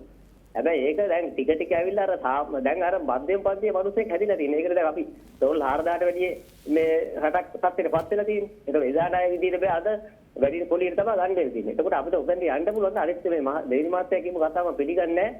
ඉන්දියාවත් අපේ තත්ත්වය තමයි තියෙන්නේ මාත්‍යා. ඉන්දියාවේ ගොයියෝ අදාරි සමාජයට විරුද්ධව යන්නේ. ඔය ඉන්දියාව ඔබතුමාලා කියන තත්ත්වයක් නෑ ඉන්දියාව. ඉන්දියාව කියන අන්ති පීඩිත රටක්. සුළු පිරිසක් මේ සමාගම් තමයි කරන්නේ. ඒ අපේ රට තත්ත්වය තමයි ඉන්දියාව තියෙන්නේ. ඉතින් අපි ලෝකයේ නායකයෝ දකින්නේ අර ඉන්දියාව ක්‍රමයට අපි ඇමරිකාවේ එල්ලිලා යන ක්‍රමයක් තමයි අපේ රටේ මේ වරාය දීම තුක තියෙන්නේ මාත්. ඒක තමයි ඇත්ත කතාව කියන එකයි මම අදහස බොහොම ස්තුතියි. බොහොම ස්තුතියි ඔබතුමන්ට 066 22 63 669 සංවාදයක් පක්ෂ හෝ විපක්ෂව අදහස් කියන්නත් පුළුවන්. හැබැයි ඔබට ප්‍රශ්නයක් තියෙනවා නම් මේ ක්‍රමය පැහැදිලි කර ගැනීම සඳහා මේ සැකිල්ල ආකෘතිය මේ ව්‍යුහය අපි හරියටම තේරුම් ගත්තේ නැත්නම් අපි වෙන තැනකට බෙහෙත් කරන්නේ. ඒ නිසා මේ අපි ටිකක් අවුලක ඉන්නේ දැන් මේ අපි කොහෙන්ද ලෝකේ පරමාදර්ශයන් ගන්නෙ වසන්ත බණ්ඩවර්මද එහෙම හැකියාවක් තියෙනවද මේ කතාව ඇතුලේ දකින්න පුළුවන් මේ පරණ වාමාංශික දැන් ලෝකේ සාමාන්‍යයෙන් අපි බෙදුම් රේඛාවක් ගැහුවොත් දක්ෂිණාංශික දේශපාලන ධනවාර්ධී දේශපාලන කඳවුරු සහ වාමාංශික දේශපාලන කඳවුරු තියෙනවා සමාජවාදී කඳවුරු.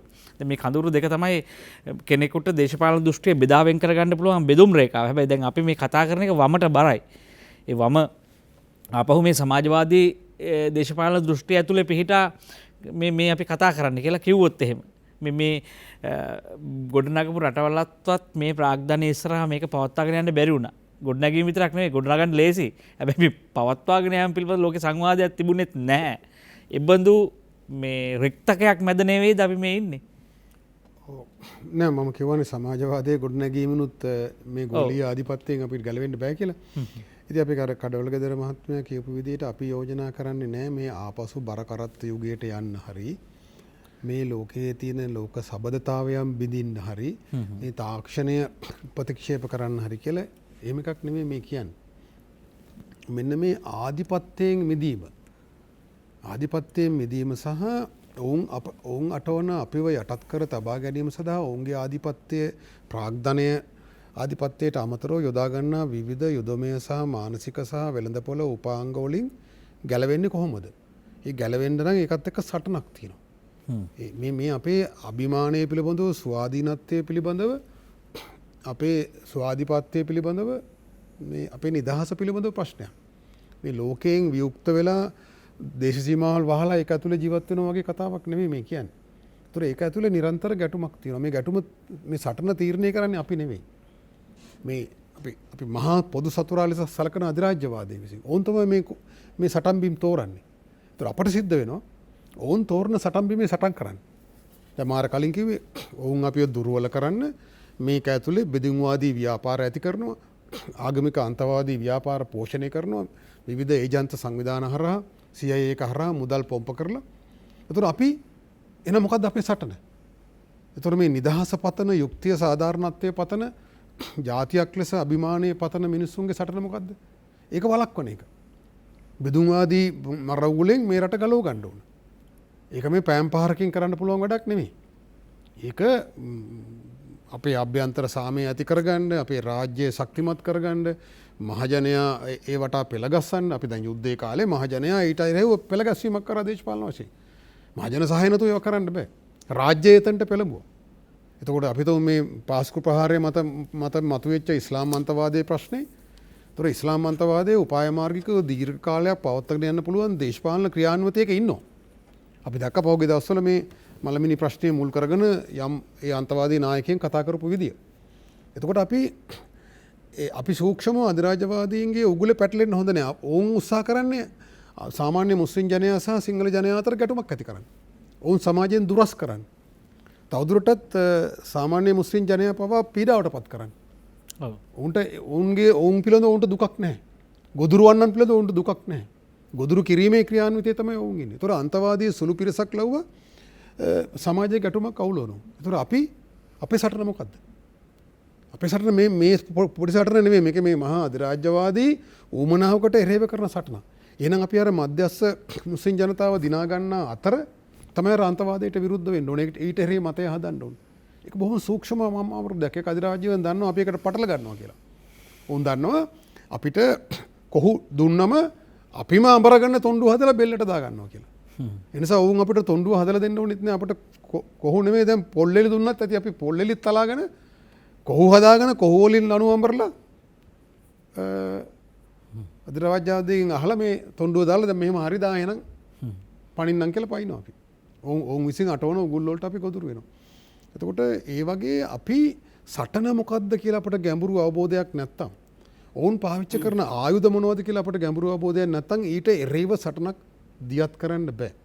සෙනරත් මහත්තයා කියන එක පූර්ව කොන්දේසියක් තමයි අර කියන්නේ. වෙඩි නොදින ඇඳුම තමයි අපේ අභිමානය, අපේ අධ්‍යාත්මික ශක්තිය, අපේ ඓතිහාසික ඒ වටිනාකම් පද්ධතිය මත සભ્યත්ව උරුමය මත දෙපා තබාගෙන ශක්තිමත්ව නැගී සිටීම. ඒක තමයි සටනට අවශ්‍ය මූලික කොන්දේසිය. වෙඩි නොවදින අඳුම. ඒක නැතුව සටනට බැස්සොත් පළවෙනි වටේදීම වෙඩි වදිනවා. ශක්තිමත් ඇති මිනිහෙක් යුද්ධයට සටනකට තල්ලු කරන්න බෑ. ඒතර ජාතියක් ලෙස ඒ සඳහා පෙළගස්සන්න ඒකට මනෝභාවය හදන එක තමයි සමාජ ව්‍යාපාරයක වගකීම. ඉතින් සෙනරත් සිල්වා මහතා ඉස්සර කිව්වා ඉන්දියාවේ ජාතික නිදහස් සටන වගේ සමාජ ව්‍යාපාරයක් අපේ එහෙම හැදුන්නේ නැහැ. මේ මිනිසුන්ගේ ඔළුව හදලා අර කියන වෙඩි නොවදින ඇඳුම අඳපු මිනිස් බලකායක් අපි හදලා නැහැ. දැන් මම තව ටිකක් එහාට ගිහලා ඔවුන් භාවිතා කරන උපක්‍රමකව අපිව දුර්වල කරලා ඔවුන්ගේ වෙළඳපොළ වර්ධනය කරගන්න භාවිතා කරන ප්‍රධාන ආර්ථික උපංගයක් තමයි අපේ ආහාර සුරක්ෂිතතාවය බිඳ වට්ටන එක. හරි. එතකොට හමුදාවක් ඕනෙත් නැහැ, වෙන මහා විශාල ප්‍රාග්ධන උපාංග අවශ්‍යත් නැහැ.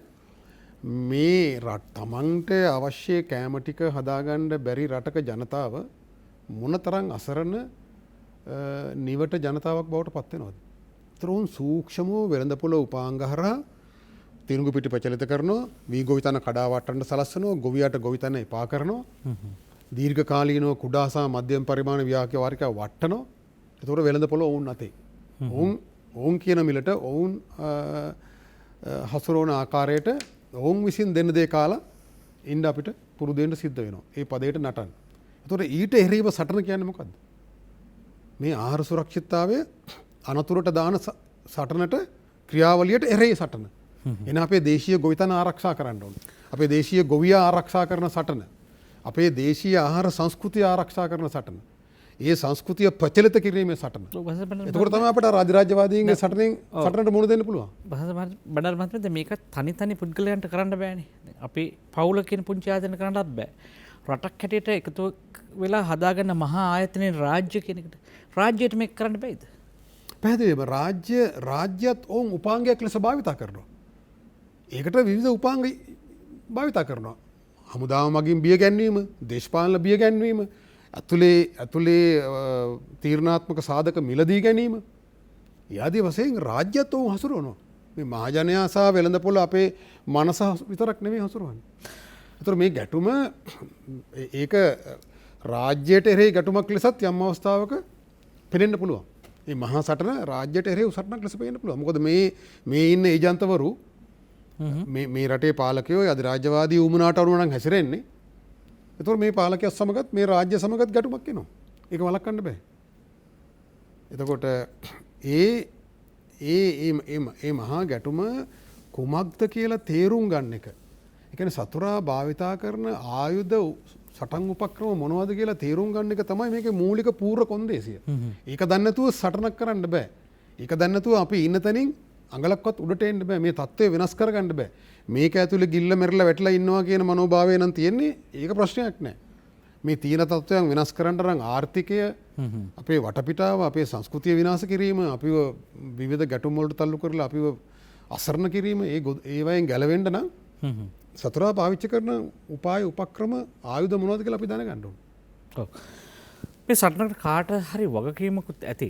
දැන් සටනේ වගකීම කවුද ගන්නෙ? කවුද සටනේ පෙරමුණේ ඉන්නේ? කොහොමද මේක යන්නේ? මොනවද ආයුධ? මේ ගැන අපේ හරියට දැනගත යුතුයි. අපේ හැමෝටම ආයුධ ලැබුණත් වැඩක් නැහැ. කොහෙද සතුරා ඉන්නේ? කොහොමද සතුරා පරාජය කරන්න කියන අදහස සහ ඒ දැනුම්වත් භාවය අපි සතුව නැත්තම්. නිසා මේ දේශපාලනය කියන විෂය ශේෂ්ත්‍රයක් ඇතුළේ මේ විෂයක් ශේෂ්ත්‍රය තුළ ඔබට මට කිසියම් ආකාරයක එහි තිබෙන ගැඹුර සහ අර්ථය හරය සහ ඒ දැනගැනීම විශාල උපකාරයක් උදව්වක් වෙනවා මේ සටනේ දිශාව තෝරා ගැනීමට. ඒ නිසා අපි අද දවසේ ටිකක් ශාස්ත්‍රීය පැත්තට බර වෙමින් අපිට මොකද වෙන්නේ කියලා මේ සටන ඇතුලේ අපි කොතනද ඉන්නේ කියන එකත් අපි කතා කරමු. අපිට මොනවද වෙලා තියෙන්නේ කියන එකත් කතා කරමු. මේ විරාමයෙන් අනතුරු රැඳෙන්න අප සමග. නැවතත් නින්නද සජීව සංවාදයේ සමගයි මේක වන්නේ 066 22 83 668 සේනාවේ වර්තමාන දේශපාලන සටන වියුත්තේ කුමක්ද කියන මාතෘකාවයි අපි අද දවසේ කතා බහ කරමින් ඉන්නේ. අපි අර හොරන්ට ජයසිරි මහත්මයා ඔබ අපිත් එක්ක සම්බන්ධ වෙනවා. අයබෝන්න බොහොම කාලෝචිත මාතෘකාවකට සම්බන්ධ වීම ලැබීම ගැන මම සතුටු වෙනවා. මට වසන්ත බණ්ඩාර මහත්තයා සහ සේනාරත්න මහත්තයාගෙන් අහන්න ප්‍රශ්න දෙකක් තියෙනවා.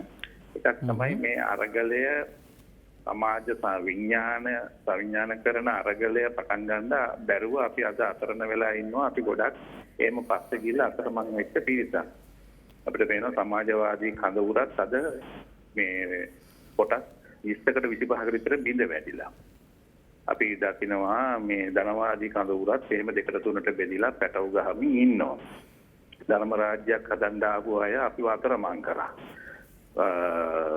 සමාජය සෞභාග්‍යමත් රටක් කරන්න ආපු අය අපිව අතරමං කරලා ඒගොල්ලෝ සමාජයේ හොඳ උපාසකවරු වගේ සුදු චරිත හැටියට පෙනී හිටපු අය සමාජ ඉදිරියට ගිහිල්ලා නැහැ කියලා සමාජවාදී කඳවුරේ ඉඳලා මර ලක්ෝනි දීපු අය අද ඇදිරෙන විදිය දැක්කහම අපි මින් ඉදිරියට කාවද විශ්වාස කරන්නේ කියන දැනට මහජනතාව පත් කරලා තියෙනවා.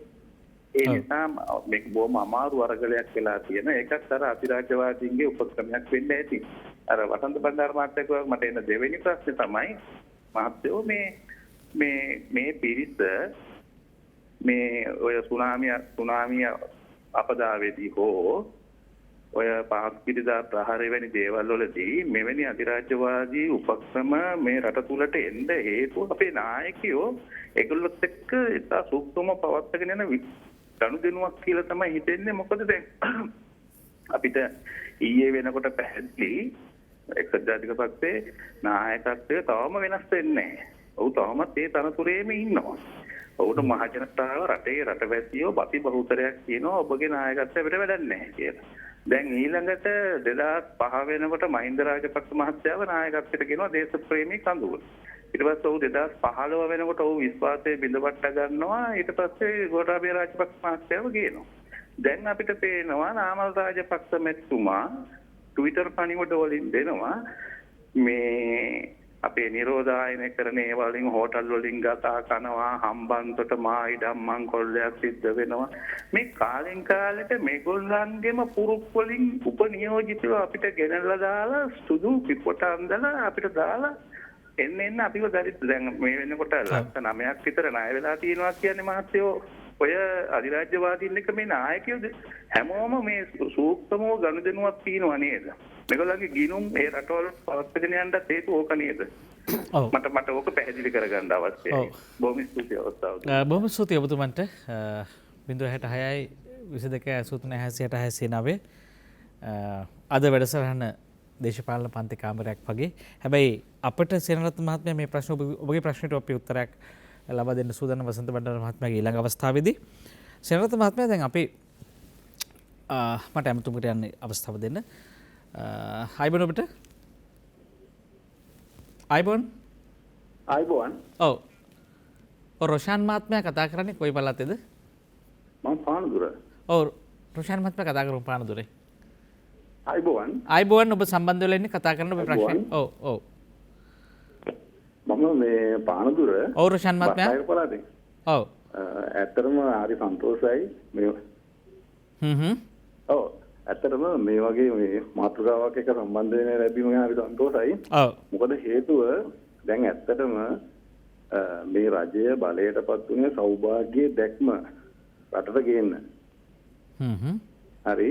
ඔව්. එතකොට ඕකේ ඇත්ත වශයෙන්ම මේ ආර්ථික සෞභාග්‍ය තමයි මට පේන විදිහට මේ දැක්ම විදිහට තියෙන්නේ.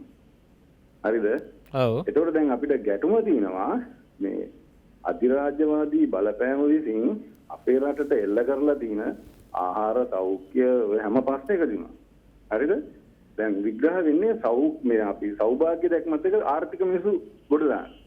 හැබැයි අපේ ජාතික වශයෙන් තියෙන සංස්කෘතික මිනිස්සුන්ව ගොඩ ගන්න වැඩ පිළිවෙලක් නැහැ. හරිද? පැහැදිලි. ඒක හේතුව එහෙම වෙලා තින්නෙම දැනටත් අපේ සංස්කෘතිකමය වශයෙන් සූරා කාලා දි รา පත් කරන තත්ත්වයට පත් කරලා තියෙන වැඩපිළිවෙල උඩ ඉඳගෙන අපි සෞභාග්‍ය දැක්මක් හොයන්න යනවා. ඔව්. හරිද? අන්න ඒක වළක්ව ගන්න වැඩපිළිවෙලක් ඕකේ නැහැ. අපිට පේනවා දැනට. හරිද?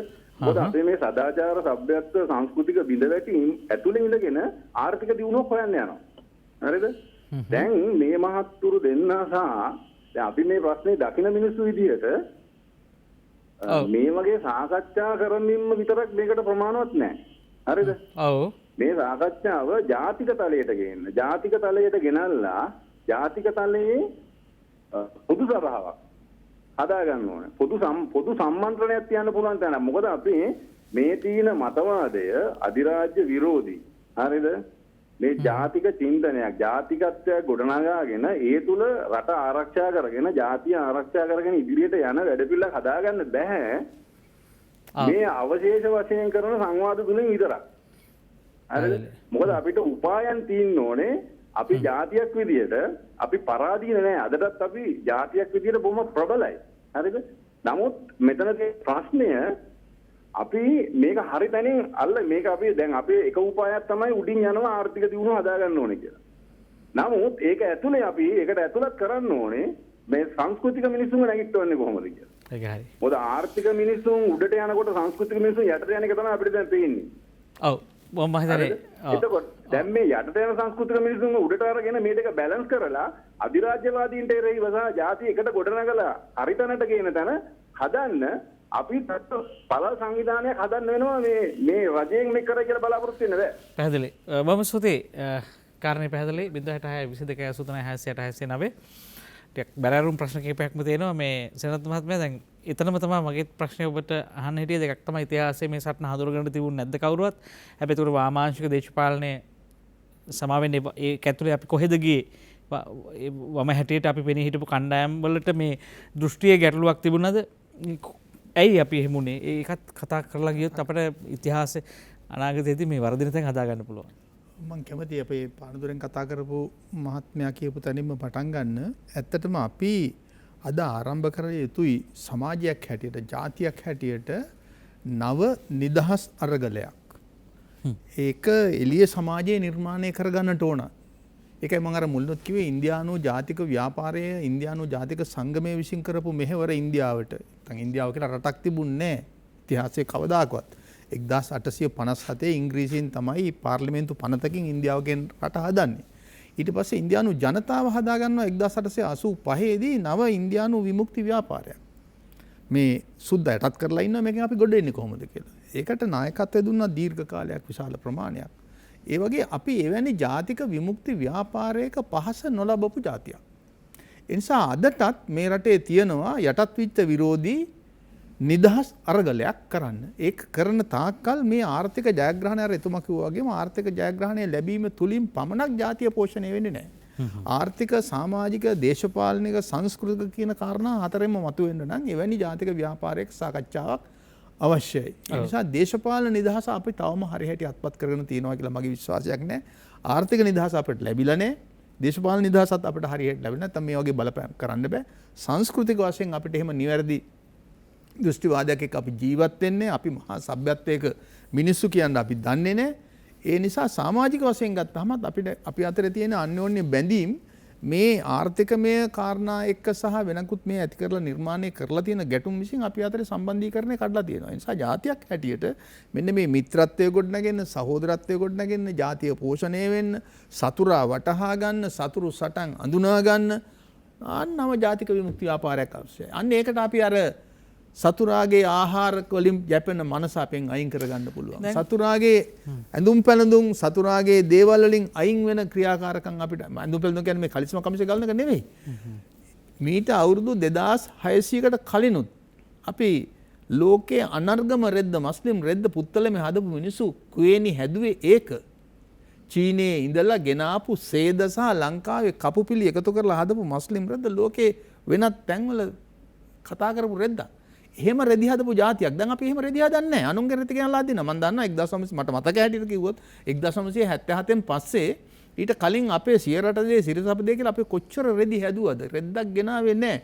නමුත් 77 විවෘත ආර්ථිකය කියලා නිදහස් කරයින් පස්සේ පොලිස්ටර් තමයි අඳින්න පටන් ගත්තේ. ඒක තමයි ලොකුම වටිනාකම කියලා අපි හැට ගත්තේ. සාර පද්ධතිය හැට අපි ගත්තේ. ඒ වගේ වැරදි. ඒවලක කිසියම් සීමා සහිතකම් එක්ක අපිට හරියට ඒ හොඳ දේ ගත්තා නම් අපි මීට වඩා වෙන තැනකට මේක යනවා. අපි 1970 ගණන් වලට පෙර අපට ප්‍රමාණවත් ලෙස රෙදි හදාගත්තා අපි. අපේ සිමෙන්ති ටික අපි හදාගත්තා. අපේ රසායන ද්‍රව්‍ය අපි හදාගත්තා. අපේ ටයර් එක අපි හදාගත්තා. අපි බොහෝ දේ හදාගත්තා. ඒ සියල්ල අපි අතහැරියා. ලාභයට බඩු ගේන්න පටන් ගත්තා. ඉතින් ඒ වෙනි සංකල්පයකට මාරුණාන් පස්සේ දැන් අපිට මේවා එක සැරේ අතහරින්න බෑ. ඒ නිසා මේවා අතහරින්න නම් දීර්ඝ සංගායනාවක්.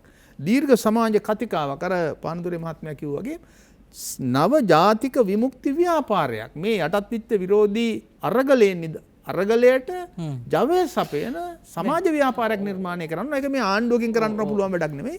මහ ජනතාව විසින් එකතු වෙලා බුද්ධිමතුන් එකතු වෙලා නිර්මාණය කරගත්තු ව්‍යාපාරයක්. දැන් ඔබතුමාගේ ඔය කතාව ඇතුලේ තව තැනක් අභියෝගයට ලක් වෙනවනේ. දැන් අපිට පෙළපොත් වලට දාලා අපි ඔක්කොටම වැඩේ හරි 48 අපිට වැඩේ හම්බුණා, නිදහස හම්බුණා. දැන් මේ හෙට අනිද්දා පෙබරවාරි 4 වෙනිදාත් අපි ආයෙ සමරන්න ලෑස්ති වෙනවා. දැන් පුළුවන්. දැන් අපි පූර්ණ වශයෙන් අපි දැන් මේක පිළිගෙන ඉවර නැද්ද? මේ අපිට එහෙම එකක් නැහැ, දිනන්න දෙයක් නැහැ. අපි නිදහස ලබාගෙන ඉවරයි කියලා එක තැන අපි තියලා තියෙනවනේ. ඒක ඔබතුමා කියන්නේ ඔකට වෙනස් කතාවක් නේ. ඔබතුමා කියන ආකාරයකට අපේ රටේ පාලකයෝ අපිට බොරුව සත්‍ය බවට පරිවර්තනය කරලා තියෙන්නේ. මම ඔබතුමාට කියන්නම් 1948 අපට දෙන ලද නිදහසේ අවසාන වගන්තිය නිම කරේ කොහොමද කියලා. 1972 වෙනකන් රට පාලනය කරේ ඒක ඔබ නිදහසකට පිළිගන්නේ නැහැ. ඒක නිදහසක් නෙමෙයිනේ. ඩොමිනියන් තත්ත්වයක්. අපටද අපගේ උරුමකාරයන්ට අපවැයමෙන් රාජ්‍යපද ප්‍රාප්ත වුන්ටද මැනවයි ඇඟෙන පරිදි. නැවතව අපටද අපගේ උරුමකාරයන්ටද අපවැයමෙන් රාජපද ප්‍රාප්ත වුන්ටද මැනවයි ඇඟෙන පරිදි.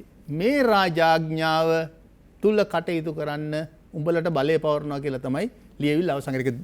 දිග වාක්‍යයක්.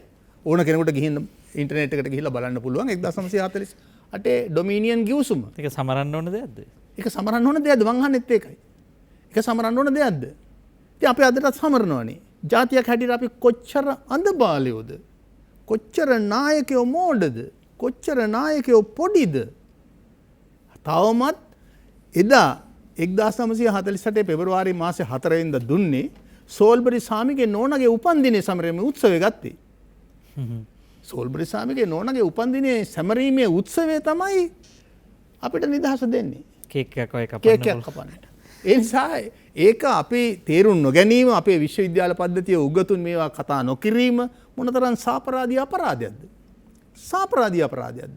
මේ ජාතිය මෙසේ මෝඩ වෙලා අන්ධ වෙලා යන්න හේතුව මේ බොරුව, මේ මිත්‍යාව සත්‍යයක් බවට පරිවර්තනය කරන්න. ඒකයි මම කිව්වේ අනිවාර්යයෙන්ම ජාතික විමුක්ති ව්‍යාපාරයක්, නව නිදහස් අරගලයක් නිර්මාණය කරන්න ඕන.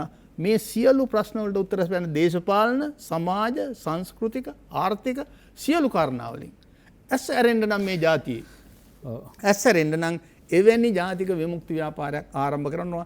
එවැනි සාකච්ඡාවක් අවුරුදු 3-4ක් රට තුල යන්නට ඕන. එතකොට අලුත් දෙයක් මේ පොළවේ ඇති වෙයි. ඒ සංවාදයේ භාවිතයක් බවට පරිවර්තනය කරන්න ඒ ඕනේ. සංවාදයේ භාවිතයක් බවට පරිවර්තනය කරන්න. වසන්ත වණ්ඩාර මහත්මයා අපිට ඉතා හොඳ තැනකට එමින් ඉන්නවා. දැන් මේකෙදි දැන් එක තැනක ප්‍රශ්නයකුත් මතු කරා අපිට. දැන් එකක් කාවද විශ්වාස කරන්නේ? දැන් මේ කියන කතාව ප්‍රධාන බලයට පත්වන ආණ්ඩුත් කියනවා, පාලකයොත් කියනවා, නායකයොත් කියනවා, සමහරට මීට වඩා හොඳට කියනවා. අපි ඉතිහාසය දැක්ක මීට වඩා හොඳට කියපු අවස්ථා තිබුණා. දැන් මේවා දැන් අපිට කවුද මේ සටන ඉන්න කියලා හඳුනගන්න බැරි එකක් තියෙනවනේ. දැන් ඒ නිසා මේ වෙන විට ඒ විශ්වාස භංගයන් ටික ආයි කොහොමද සකස් කරන්නේ? කවුද මේකට වගකිය යුත්තා? මෙහෙමයි ගමකෙමැතුවා මේක ඇත්තටම මේ අපේ සෙනරත් සිල්ල මහත්තයා කියන මේ නව නිදහස් සටන එහෙම නැත්නම් මේ අධිරාජ්‍ය විරෝධී අරගලය කියන එක අනාදිමත් කාලයක් ලෝකේ පුරා සිදුවෙන අරගලයක්. මිනිසුන් සිය දහස් ගණනින් ජීවිත පරිත්‍යාග කරලා තිනවා, ජයග්‍රහණ අත්පත් කරගෙන තිනවා, වැඩි වශයෙන් පරාජයන් අත්පත් කරගෙන තමයි මේ ඇවිල්ලා තියෙන ගමන ඇවිල්ලා තියෙන්නේ. ඒතර මම කැමති මේ තව පොඩ්ඩක් මේ සියුම් කාරණා කතා කරලා මේක අවබෝධ කරගන්න තැනට එන්න පළමුව. ඔව්. ඒ කියන්නේ මේ සටම්බින් අතුරින් මා විශ්වාස කරනවා සෙනරසිල්ලත් මහත්තයා කිව්වත් වගේම මේ සංස්කෘතික පෙරමුණේ සටන තමයි ඊටාම සූක්ෂම සහ ඊටාම ප්‍රබල සහ ප්‍රමුඛතම සටන. මොකද මේ පුංචි මිනිහෙක් හදන දුර්වල මානසිකව දුර්වල මිනිහෙක් හදන තමාගේ සભ્યත්වයේ ගැන ආඩම්බරයක් නැති අභිමානයක් නැති මිනිහෙක් හදුවම තමයි කුලීකාරයෙක් ලෙස වහලෙක් ලෙස දීර්ඝකාලීනව පවත්වාගෙන යන්න පුළුවන්. ඒ නිසා ඔවුන් ප්‍රමුඛතාවය දෙන්නේ ඒකට ඒක අපිට පේන්නේ නැහැ. ඒක බොහොම සූක්ෂම ක්‍රියාවලියක්. ඒවා මුරුදු අවි. මම පොඩි උදාහරණ දෙක තුනක් කියන්නම් ඔබතුමාට තේරෙන්න.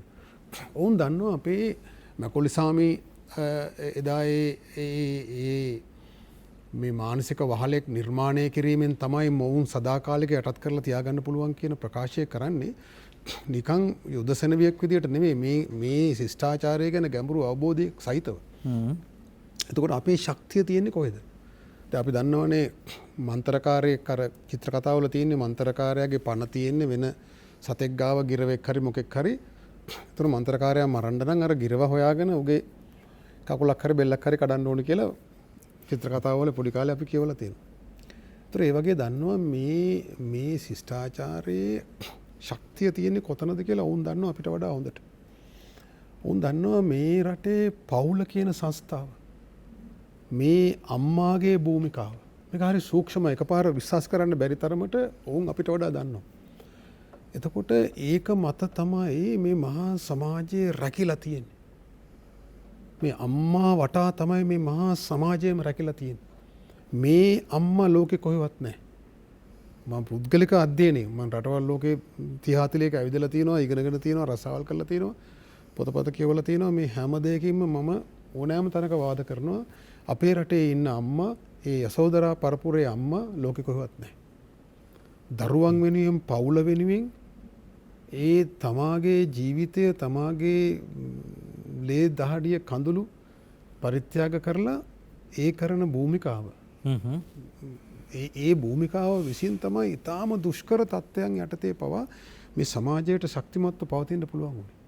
ඒ අම්මාගේ භූමිකාව ආර්ථිකයේ පවා අපිට නිදහස් අධ්‍යාපනය කියලා එකක් තිබුණට නිදහස් අධ්‍යාපනයේ ප්‍රතිඵල ලබා ගන්න ඒකට ඒ වරප්‍රසාදයේ භුක්ති විඳින්න අවශ්‍ය මිනිහා හැදුවේ මේ මහා දරිද්‍රතාවයේ ගිලී ඉන්න පවුල්වල පවා එතනට දරුවා අරන් යන්නේ.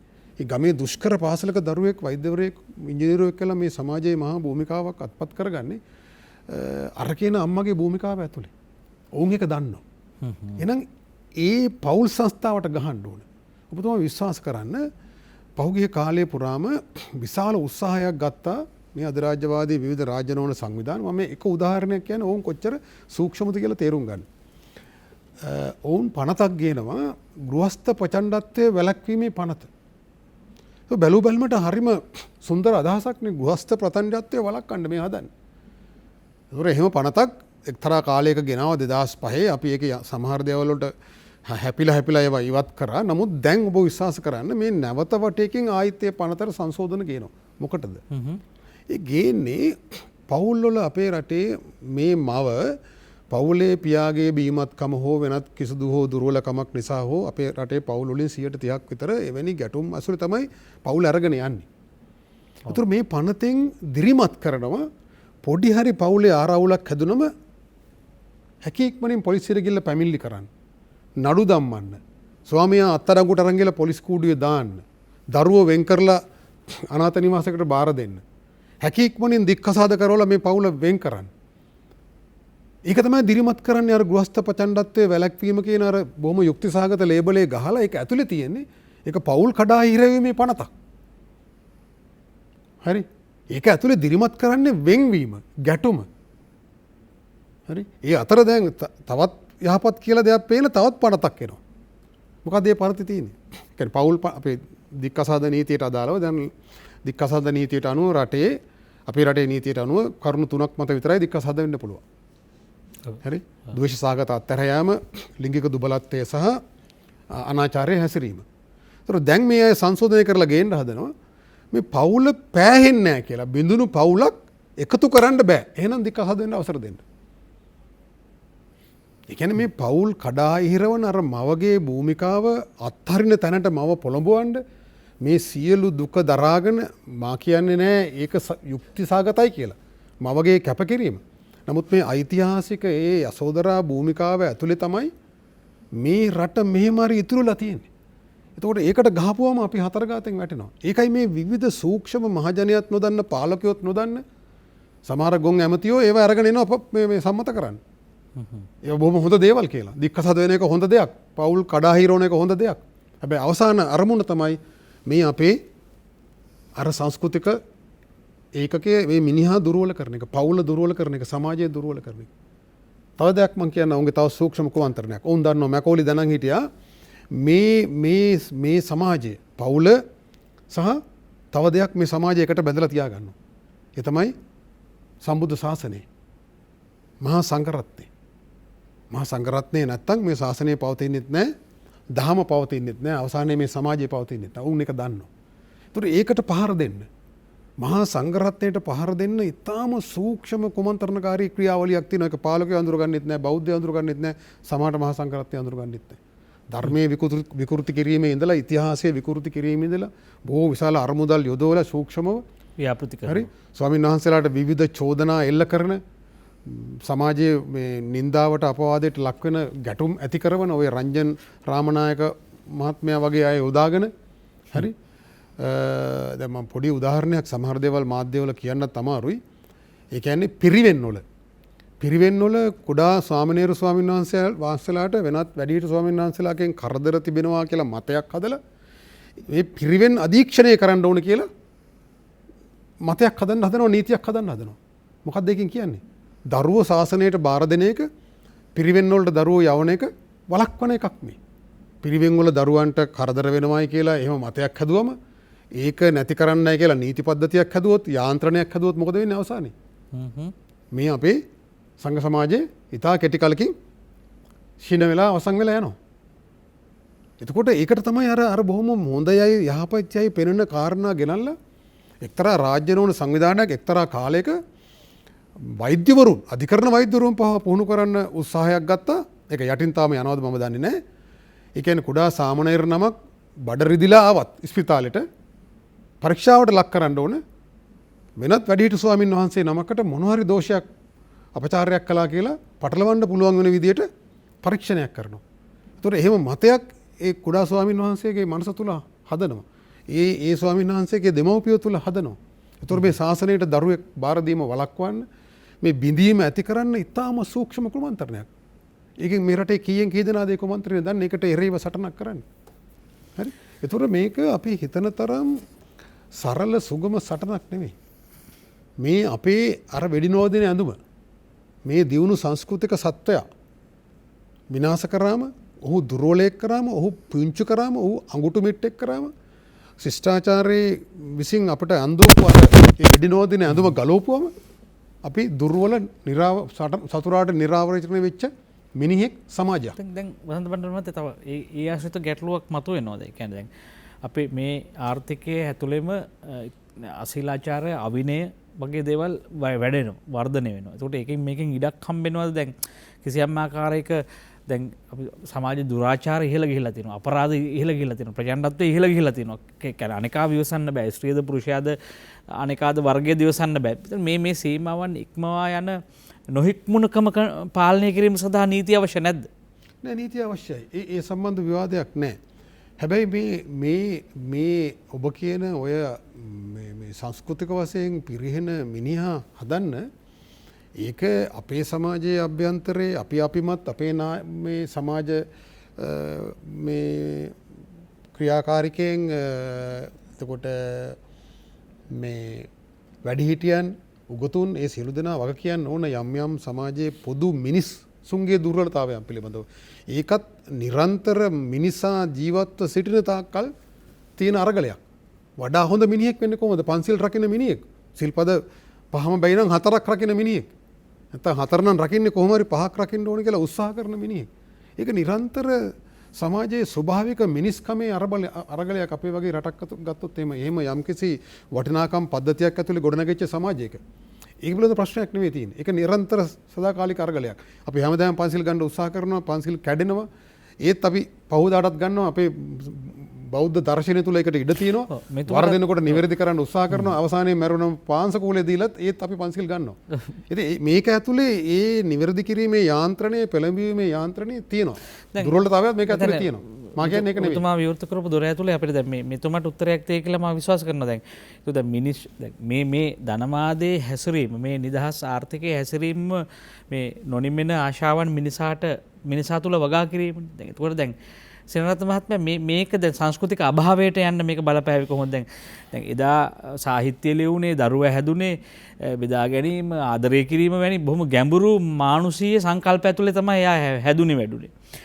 මේ ස්වාධීනත්වය පිළිබඳ කතා බහ, මෙන්න අලුත් ලෝකයේ තියෙන ප්‍රජාතන්ත්‍රවාදය පිළිබඳ ස්වාධීන අයිතීන් පිළිබඳ ඒ කතා බහ, නූතන කතා බහ. ඒ විතරක් නෙමෙයි මේ sannivedana ජාල, මේ වේගයෙන් තොරතුරු මේවා කොහොමද මේ සංස්කෘතික අභාවයට, දැන් ඔබතුමා කියන හැටියට අභාවයට නෙමෙයි මිනිසාගේ සටන ඉන්න කෙනාගේ අභාවය මේ සිද්ධ වෙන්නේ. ඒ අභාවයට බලපෑවේ කොහොමද? ඒක අපි ලංකාවට ගලපන්න දැන් කතා කරගන්න ඕනේ. නේද වශයෙන්. ලංකාව ගත්තොත් එහෙම මේ ගමගේ මහත්මයා මේ සමාජය තවමත් හැසිරෙන්නේ මේ රටේ නීති රීති පද්ධතිය ශක්තිමත් නිසා කියලා අපි හිතනනම් ඒක පට්ට මෝඩකමක්. මේ රට මෙසේ පවතින්නේ මේ රටේ සංස්කෘතික විශිෂ්ටත්වය නිසා. අපේ වැඩිහිටියට සලකන්නේ මම කෙටි උදාහරණයක් ගන්නම්. අපි බස් එකකට ගොඩ වුණොත් අපි වාඩි වෙලා ඉන්නකොට කවුරු හරි දුබල කෙනෙක් ආවොත් බස් එකට අපි නැගිටලා ඉඩ දෙනවා. ඒක කොහේ හරි නීති පොතක තියනවද? නෑ. ඒක ආවේ කොහෙන්ද? ඒක තමයි සભ્યත්ව විඥානය කියලා කියන්නේ. ඒකයි අපේ සભ્યත්වය. වැඩිහිටියට ගරු කරන එක, දරුවට ආදරය කරන එක, ගහට කොළට සතාසි උපාවට ආදරය කරන එක, ඒ ආවේ අපේ සભ્યත්ව විඥානය. අන්නේ සભ્યත්ව විඥානයේ විනාශ කිරීම සඳහා තමයි පායමාර්ගික සැලසුම් ඉංග්‍රීසියෙන් ලංකාව තුළ හැදුවේ. ඒක තමයි අර මැකෝලි සාමි කියන්නේ. මමත් ගාස්තු ගෙවලා තියෙනවා, මට සම අයිතියක් තියෙනවා, මටත් ඉඳගෙන යන්න අයිතියක් තියෙනවා කියලා අරගල කරන්නේ නැහැ. අරගල කරන්නේ නැහැ. දුප්පලට දීලා වහම අරගල නැගිටිනවා. ඒ සભ્યත්ව විඥානය ආවේ මේ නීති පද්ධතියෙන් නෙවෙයි. රටක් හසුරුවන්නේ අදිසි හස්තයක්සේ පවතින්නේ මෙන්න මේ සભ્યත්ව විඥානය. ඒක පරපුරෙන් පරපුරට උරුම වෙන එකක්. පරපුරෙන් පරපුරට උරුම වෙන එකක්. අපේ අම්මා භාගයක් කාලා භාගයක් දරුවා වෙනුවෙන් ඉතුරු කරන්නේ. භාගයක් කාලා තමන්ගේ ස්වයං පුරුෂයා වෙනුවෙන් ඉතුරු කරන්නේ. භාගයක් කාලා ආච්චි මුණුබුරා වෙනුවෙන් ඉතුරු කරන්නේ. අපේ රටේ අම්මලා එහෙම කරන්නේ පරපුරෙන් පරපුරට ඒ අම්මලා උරුම කරගත්ත සભ્યත්ව විඥානය නිසා. ඒක තමයි අර අපේ වසන්ත බණ්ඩාර මහත්මයා කිව්වේ යසෝදරා පරපුර. ඒක ලංකාවේ විතරයි තියෙන්නේ.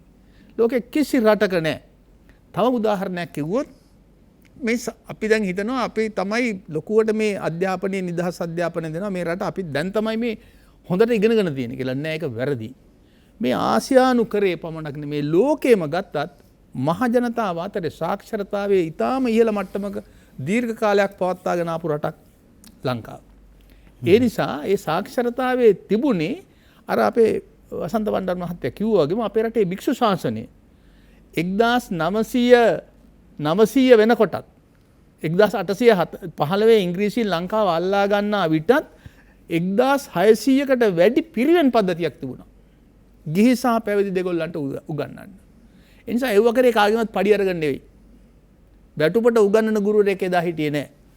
ඒ නිසා ඒ සભ્યත්වය හදපු එකම රට මේ රට. ඒ සભ્યත්ව විඥානය විසින් තමයි තවමත් මේ රට මෙලෙස පවතින්නේ. ඒ නිසා මේ පාලකයන්ගේ හරි කාගේ හරි අපංකමක් නිසා නෙමෙයි. මේ නීති රීති වල අපංකමක් නිසා නෙමෙයි. සුප්‍රීම කෝට් එක තියෙන නිසා නෙමෙයි. දඬුවමට බය නිසා නෙමෙයි. දඬුවමට බය නිසා යම් ප්‍රමාණයක හසුරවන්න පුළුවන් දේවල් ටිකක් තියෙනවා. හැබැයි මේ අර ස්වභාවිකව මම අර කියපු ගුණාත්මක දේවල් ටික යන්නේ කාගේවත් නීතියක් නිසා නෙවෙයි. එතකොට මේ අපරාධකාරය බිහිවෙලා තියෙන්නේ විඤ්ඥානය නැති නිසාද කියලා ප්‍රශ්නකුත් තියෙනවා මම හිතන්නේ ඒක. පැහැදිලි. ඒතොර කවුරු හරි සැත්කමක් කරලා මේ අපේ තිබ්බ ඔලුවයි අපේ තිබ්බ පපුවයි අයින් කරලා එකට වෙන කෑලි දෙකක් හයි කරුවා නම් කොහෙන් හරි ගෙනාපු එකක් ප්‍රශ්නයක් ඇති වෙන්න පුළුවන්. දැන් මේක කිසියම් ඔබට පොඩි වැඩක් තියෙනවා මෙහෙවන්න මනස මෙහෙवला හිතන්න තියෙනවා අපි කෙටි විරාමයකට යනවා අවසන් විරාමයේ රැඳෙන්නව සමග. දැන් මේ කතාවේදී අපිට බොහෝ ඉසව් පෙනෙන්නට පටන් ගන්නවා. වර්තමාන දේශපාලන සටන විය යුත්තේ කුමක්ද? දැන් මෙතකොට අපිට දැන් මේ කතාව අනුව කිසියම් අභියෝගාත්මක කාරණා බොහොමයක් තියෙනවා. ඒකට කවුරුත් සටනක් කරලා නැහැ වගේ. ඒකට කවුරුවත් සටන හඳුනගෙනත් තිබුණ නැහැ වගේ එකකුත් පේනවා. හැබැයි මේ සටන අපි එදා ඉඳන් කතා කරපු සමාජවාදී අරගලේ නෙවෙයි. ඊට වෙනස් වූ එකක්. ඒකට අපේ ධනවාදී නව නිදහස් සාර්ථකයක් ඇතුලේ මේ යන අපි ලෝකයේ යන ගමනක් ඇතුලේ මේක ඔරොත්තු දෙන්න බෑ කියලා ලෝකයක් පිළිගන්න වෙලාවක මේ සටන මේ රටට විතරක් නෙවෙයි කිසියම් මේ ලෝකයේ විසින් ඉල්ලා සිටින සටනක් වගේ එකක් බවට පේනවා. යම් මේ සිද්ධි කිසියම් විග්‍රහ විශ්ලේෂණය කරගෙන ගියාම මේ සටන ඇතුලේ පරාජය වෙන්නේ මිනිස්සු විතරක් නෙමෙයි. ගහකොළ පරදිනවා, සාගරය පරදිනවා, ගංගා පරදිනවා, වැව් අමුණු පරදිනවා.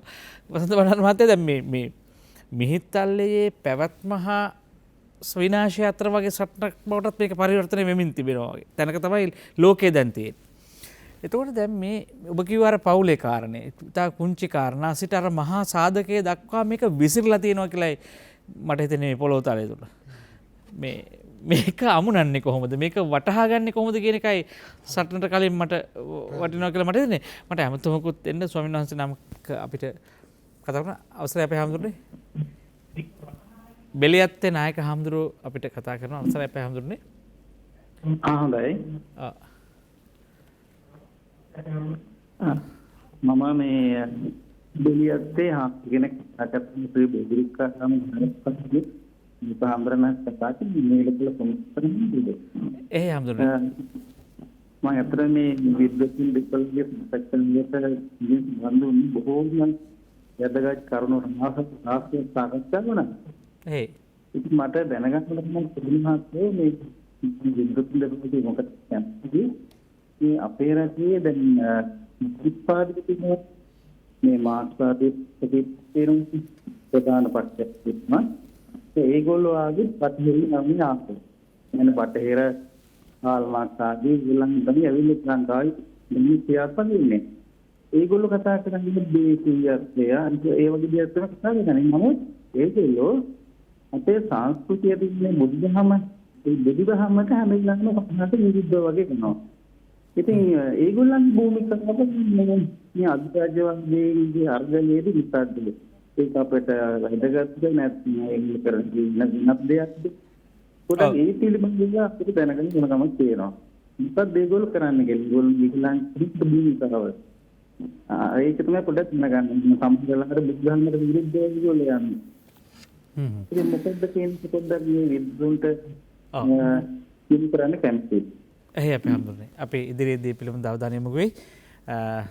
අපි අවසරයි අපි 066 22 83 66 69 තීරණාත්මක ගැටලුවක් තිබුණු කරලා වසන්ත බණ්ඩාර මහත්මයා මේ ඒ කියන්නේ දෘෂ්ටිවාදී පිළිබඳ ප්‍රශ්නයක් තියෙනවා. ඒ කියන්නේ එතනත් අපිට ටිකක් ස්පර්ශ කරන්න පුළුවන් නම් හොඳයි. ඒ කාරණාත් අර්මා කිව්ව මේවා එකතු කරේ මේ සටන මේ ප්‍රධාන සතුරාට එරෙහිව සටන් කිරීමට මත්තෙන් මේ විසිරී තියෙන මේ සාධක ටික එකතු කිරීමේ සටන කොහොමද අපි ආරම්භ කරන්නේ? ඒක තමයි අපි දැන් සටනක මහා ප්‍රහාරයකට ලක් වෙලා ඉන්න අවස්ථාවකත් අපි ඒකට මුහුණ දීමේදී හරි නැවත නැගී සිටීමේදී සූක්ෂම අධ්‍යයනයක් අපි කරන්න ඕන. ඒකේ ප්‍රමුඛතාවය මොනවද? අපිට සතුරා සතුව තියෙන මල්ටි බැරල් අපි ගාව නැති වෙන්න පුළුවන්. හැබැයි අපි යොදන ගරිල්ලා සටන් උපක්‍රම හරි වලින් හරි ජයග්‍රහණය කරා ළඟා වෙන්නේ කොහොමද කියන යම් මූලික ජාතික කතිකාවක් එකඟතාවයක් තියෙනුනේ. ඒක රහස්‍ය කරන දෙයක් නෙමෙයි. ඒක රහස්‍ය කරන්න අවශ්‍ය නැහැ. මේ සටන මේ මහා සමාජය එදිනෙදා අත්විඳින්මින් යන දෙයක්. ඉතින් ඒකෙදී අර ප්‍රමුඛතාවය දැන් අපේ මිනිසුන්ගේ තියෙන නිසංග දුර්වලකම් අපි තුන් සම්බුද්ධ ශාසනය බුදුන් වහන්සේගේ සමයේදී පවා විනය නීති පනවන්න වෙන්නේ මහා සංඝරත්නයේ සංඝ සමාජය තුලත් විනය කැඩීම තිබෙන නිසා. ඒ නිසා තමයි විනය නීති පනවන්න සිද්ධ වෙන්නේ. 20 ගණනක් විනය නීති පනවන්න වෙන බුදුන් වහන්සේට. එතකොට අපිතුමු රාජ්‍යයක සහ මිනිසුන්ගේ තියෙන දූෂිත මනස රාජ්‍යයක දේශපාලන මහජන නියෝජිතයන්ගේ දූෂිත බව පිළිබඳව විශාල ශාස්ත්‍රීය විග්‍රහයන් ඉදිරිපත් කරේ චාණක්‍ය පඬිතුමා කිසිපුර 3 වෙනි සතවර්ෂයේදී. ඉතින් මේ බොහෝ අපි එදිනෙදා මුණ ගැසෙන ගැටුම් දුර්වලකම් මේ සමාජයේ තියෙන නිසඟ දුර්වලකම් සහ ගැටුම් එක මනුෂ්‍යයාට පොදු දෙයක්. ඒතර ඒවා ඇතුලේ තියාගෙන ඒ සියල්ල දරාගෙන ඒක පිළිගනිමින් තමයි අපිට අර සතුරා විසින් නිර්මාණය කරලා තියෙන නව තත්ත්වයට මුහුණ දෙන්න සිද්ධ වෙන්නේ. හරි. ඉතින් ඒක ඒ නිසා තමයි මා කිව්වේ මේ සියලු සටන් වලට වඩා ප්‍රමුඛතම සටන සංස්කෘතික අධිරාජ්‍යවාදයට එරෙහිව සටන. මේ අපිව පුංචි කිරීමේ අපිව පුංචි මිනිසුන් බවට පත් කිරීමේදී අපි මානසික වහලුම් බවට පත් කිරීම අපි අභිමානයක් නැති නිකන් කන බොන රමණයේ යෙදෙන නිදාගන්න මැරෙන ජීව විද්‍යාත්මක ඒක ටිකක් බවට පත් කරලා දක්කගෙන යන తত্ত্বය වෙනස් කරන්න ඒක තේරුම් කරන්න අවශ්‍ය තේරුම් ගන්න අවශ්‍ය කතිකාව. ඒකත් සටනේම පූර්ව අවශ්‍යතාවයක්. ඒ තේරුම් ගැනීමත් සටනේම කොටසක්. හරි. එතකොට අපේ සෙනරත් සිල්ල මහත්තයා කිව්වා වගේ එතකොට මේ කතිකාව ආරම්භ කිරීමම සටනම තමයි.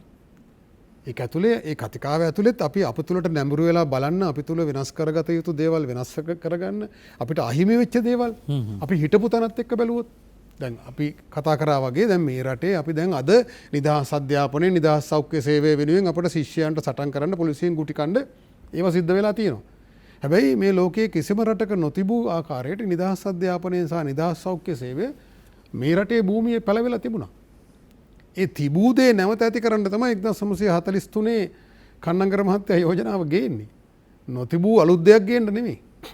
මේ රටේ පිරිවන් පද්ධතිය මේ මැකොලිසාමි කියනවා. මේ රටේ ඓතිහාසිකව උන් කියන්නේ ඉන්දියාව සහ ශ්‍රී ලංකාව දෙකටම පොදුවේ ඔව් කියන්නේ ඓතිහාසිකව මහා දැනුම් පද්ධතියක් තිබුණා. පිරිවෙන් පද්ධතියක් ශිෂ්ටාචාරයක් වටිනාකම් පද්ධතියක් තියෙනවා මේ මිනිස්සුන්ට. මුන්ව යටත් කරන්න ලේසි නෑ. මුන්ව යටත් කරන්න නම් මුන් ඒ තමා සතු සියල්ලට වඩා අප සතු සියල්ල උසස්යයි සිතන. ඔවුන්ගේ භාෂාවට වඩා අපේ භාෂාව උසස්යයි සිතන මනෝභාවයක් ඔවුන් තුළ ඇති කරන්න ඕන. ඒක තමයි ඔවුන් විසින් කරන ලද සංස්කෘතික විප්ලවයකට විප්ලවය කියන වචනේත් කිව්වට කමක් නැහැ. ඔවුන් විසින් කරපු දෙයි. මහා සංස්කෘතික පරිහානියක් බවට පත් කරන මේ කළු සුද්දම් පිරිසක් නිර්මාණය කරලා ඔවුන් ලවා එතන සිට පරම්පරාවෙන් පරම්පරාවට විශේෂයෙන්ම අධ්‍යාපනය හරහා මොළ සෝදලා පුංචි මිනිසුන් ටිකක් හදන ක්‍රියාන්විතයක් ඇතුලේ තමයි අද අපි මේ ඉන්න තැනට අවිල්ලා තියෙන්නේ. ඒතර මේක ඇතුලේ මේකට එරෙහිව සටන් කරන, අරගල කරන, කතිකා කරන යුග සහ මිනිසුන් අපි ඉතිහාසයේ අපිට හමු වෙනවා. බොහෝ විට සමාජයේ යම් පෙරලියක් කරන්න හරි වෙනසක් කරන්න හරි අසාධාරණට විරුද්ධව පොදු මහා සමාජයේ එක්වර නැගිටින්නේ නැහැ. ඒක ඇතුලේ ඉන්න යම් වඩා දියුණු මිනිසුන් පිරිසක් තමයි පළමු වටේදී ඒකෙදි ඉරේ වෙන්නේ හරි මතවාදයක් ප්‍රකාශ කරන්න හරි කතා කරන්න හරි. ඉතින් කල්නුත්තර සේනරත් සිල්ල මහත්තයා කිව්වා වගේ අපේ සමාජයේ එක්තරා ඛේදවාචකයක් තියෙනවා. මේ ඓතිහාසික සටන් තුල අපි කිව්වා අපි ආක්‍රමණ ප්‍රධාන ආක්‍රමණ 13ක් සියල්ල ගත්තොත් සතුරු ආක්‍රමණ 17කට මුහුණ දීලා පරම්පරාවෙන් පරම්පරාවට අපි අපේ වටිනා මිනිස්සු ඒ සටන් වලදී නැති වෙන්නේ වඩා ශක්තිමත් වඩා දක්ෂ වඩා සමාජය ගැන කැපකිරීම කරන මිනිස්සු. එතකොට ඒ හිස්තන ඇතුලේ තමයි ඊළඟ පරම්පරාව ඉස්සරහට යන්නේ. හිතන්නකෝ පොඩි බාධා කිරීමක් කරන්නත් මේ කියපු කාරණාත් එක්ක ස්වාමීන් වහන්සේ කියපු කාරණාත් එක්කම එකතු කරලා ගත්තොත් එහෙම අපි මේ මෑත සටන් ඉතිහාසයේ සමීප රූපයක් දිහා බැලුවොත් අපිට පේන්නේ මේ සෝවියට් කඳු දේශීය මුල් කරගත්තු වාමාංශික දේශපාලන කඳවුරකින් අපි පොඩි කැරළු දෙකකට සම්බන්ධ වුණා එක කිසියම් අසාර්ථක වීමක් හැටියටනේ. හැබැයි අර බුදුදහම වගේ කියන කාරණයක් එක්ක ගත්තාම මේ විඥානය ඇතුලේ අපි මාක්ස්වාදීන්ට කලින් අරගල කරේ නැද්ද? අධිරාජ්‍යවාදයට එරෙහිව අරගල කරේ නැද්ද? මේ අපේ 800 ගණන් වල කැරලි ගත්තාම.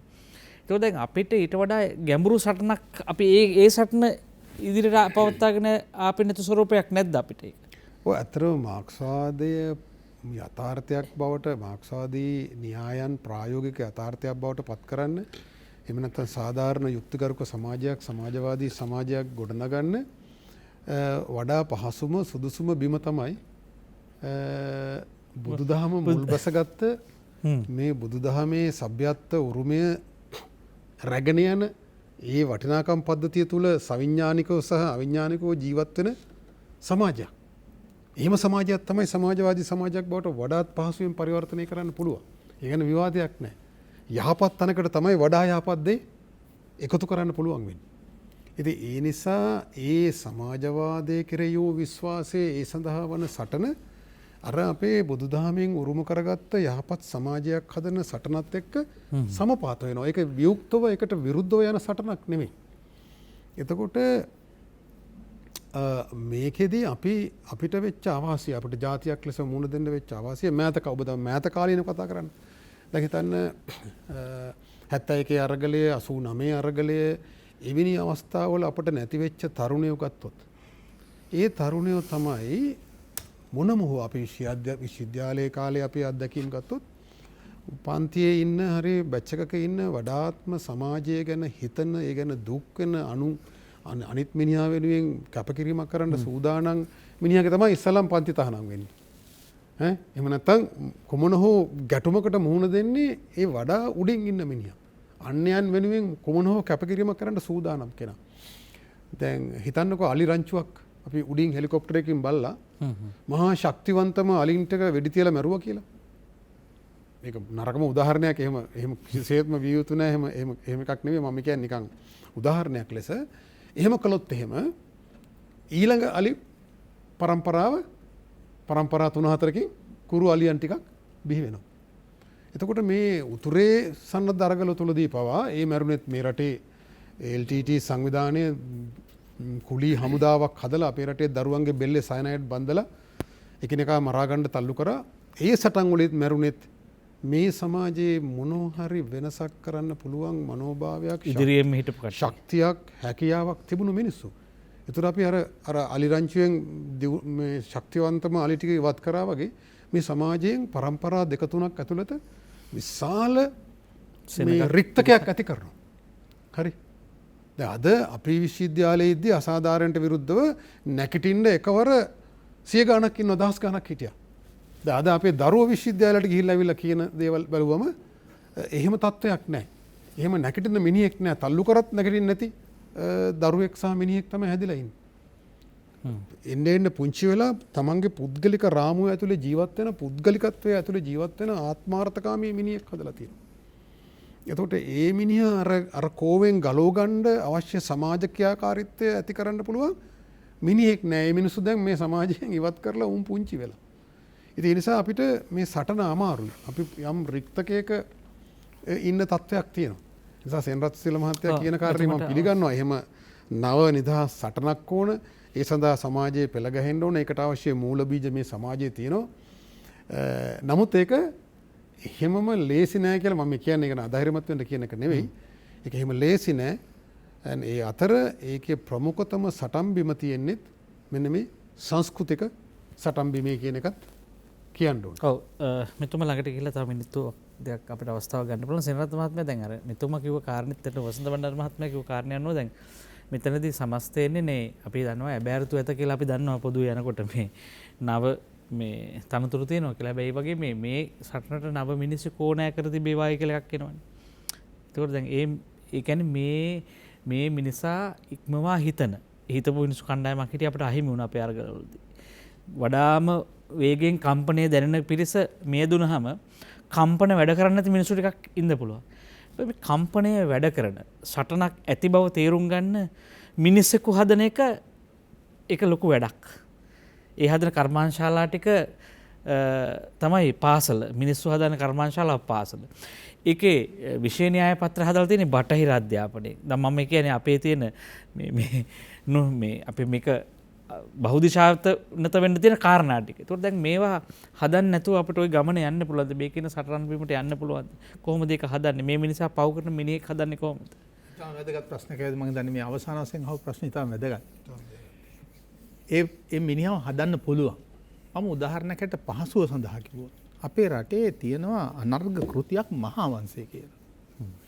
ඒ මහාවංශ සම්ප්‍රදාය මහාවංශ දෘෂ්ටිය කුමක්ද කියන එක අවුරුදු 3ක එහෙම නැත්නම් අවුරුදු 4ක එහෙම නැත්නම් අවුරුදු 5ක විශ්වවිද්‍යාල පාඨමාලාවක්.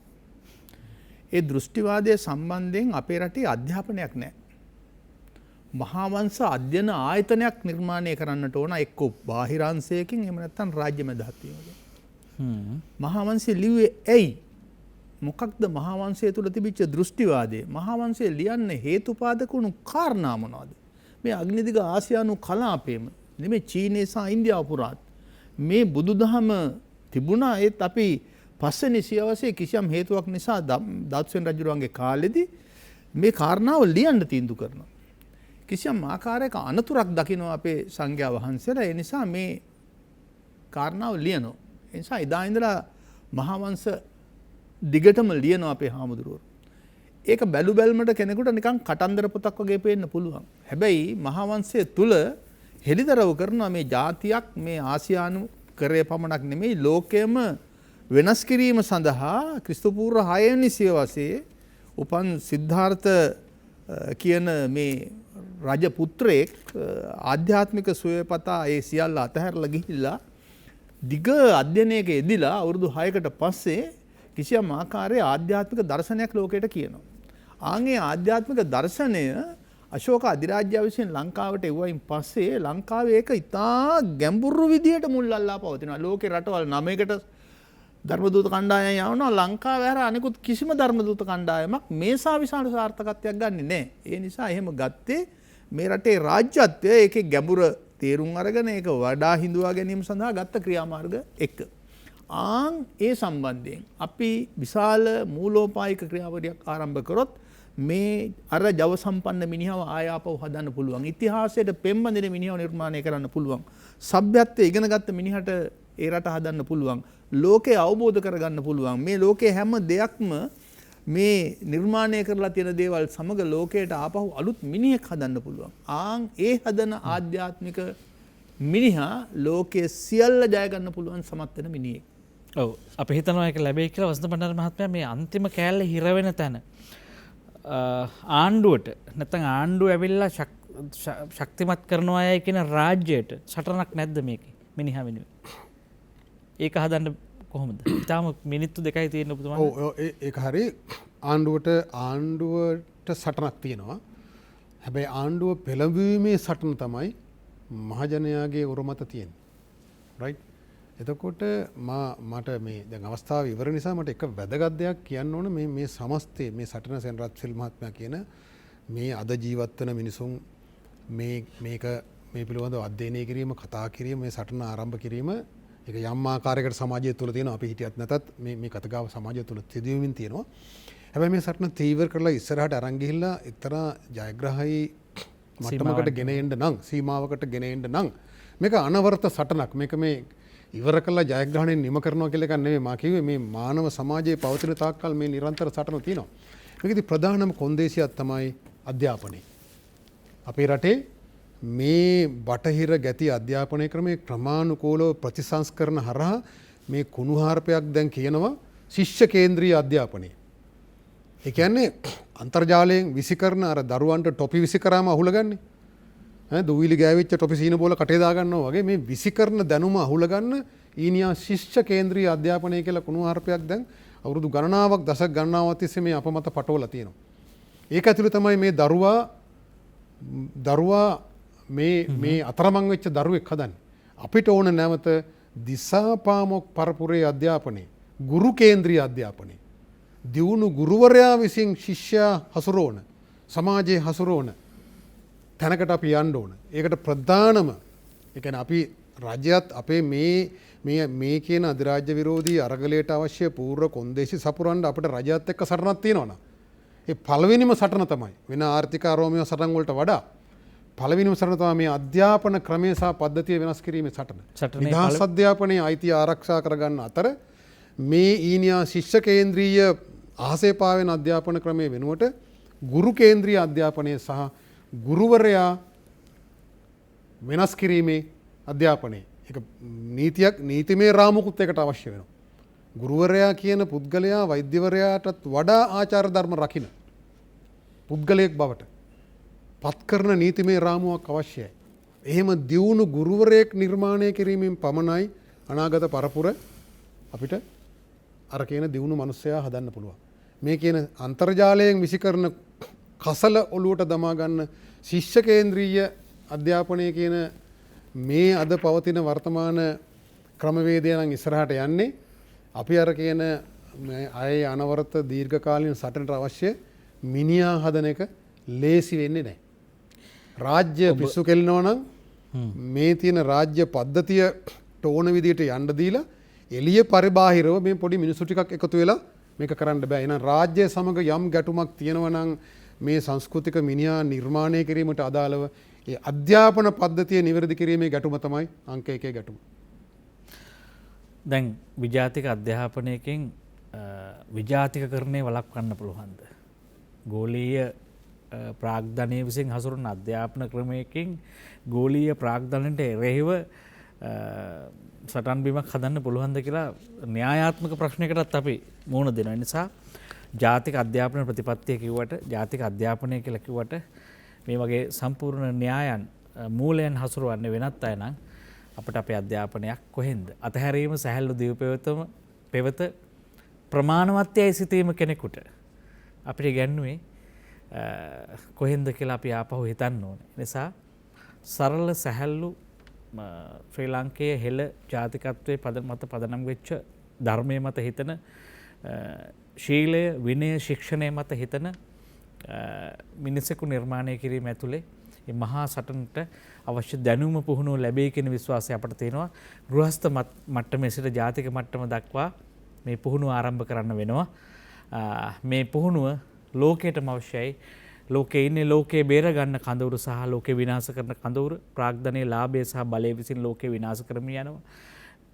ප්‍රාග්ධනයට බලයට සහ ලාභයට එරෙහිව ලෝක මිනිසුන්ගේ නැගිටීමක් වුවමනා වෙලාවක අපි මේ සංවාදය ගෝලීය සංවාදයක් බවට පත් කරමු. ඉදිරියේ සටන නිමවනතුරු සංවාදය දියුණු කරමු. අද දවසේ වැඩසටහන සමාප්ත කරන්න අපට අවසරයි. ස්තුතියි ප්‍රවීණ ඉතිහාස ගවේෂක සේනාරත්න සිල්වා මහත්මයා. තාවකාලික සමුදීමක් අපි ආය දවසක හමු වෙමු සංවාදයේ පෝෂණය කිරීම සඳහා. දේශහිතයිෂී ජාතික ව්‍යාපාරී ලේකම් වෛද්‍ය වසන්ත බණ්ඩාර මහත්මයා ස්තුතියි. ඔබ තව මාතෘකා බොහොමයක් අපට වීසි කළා.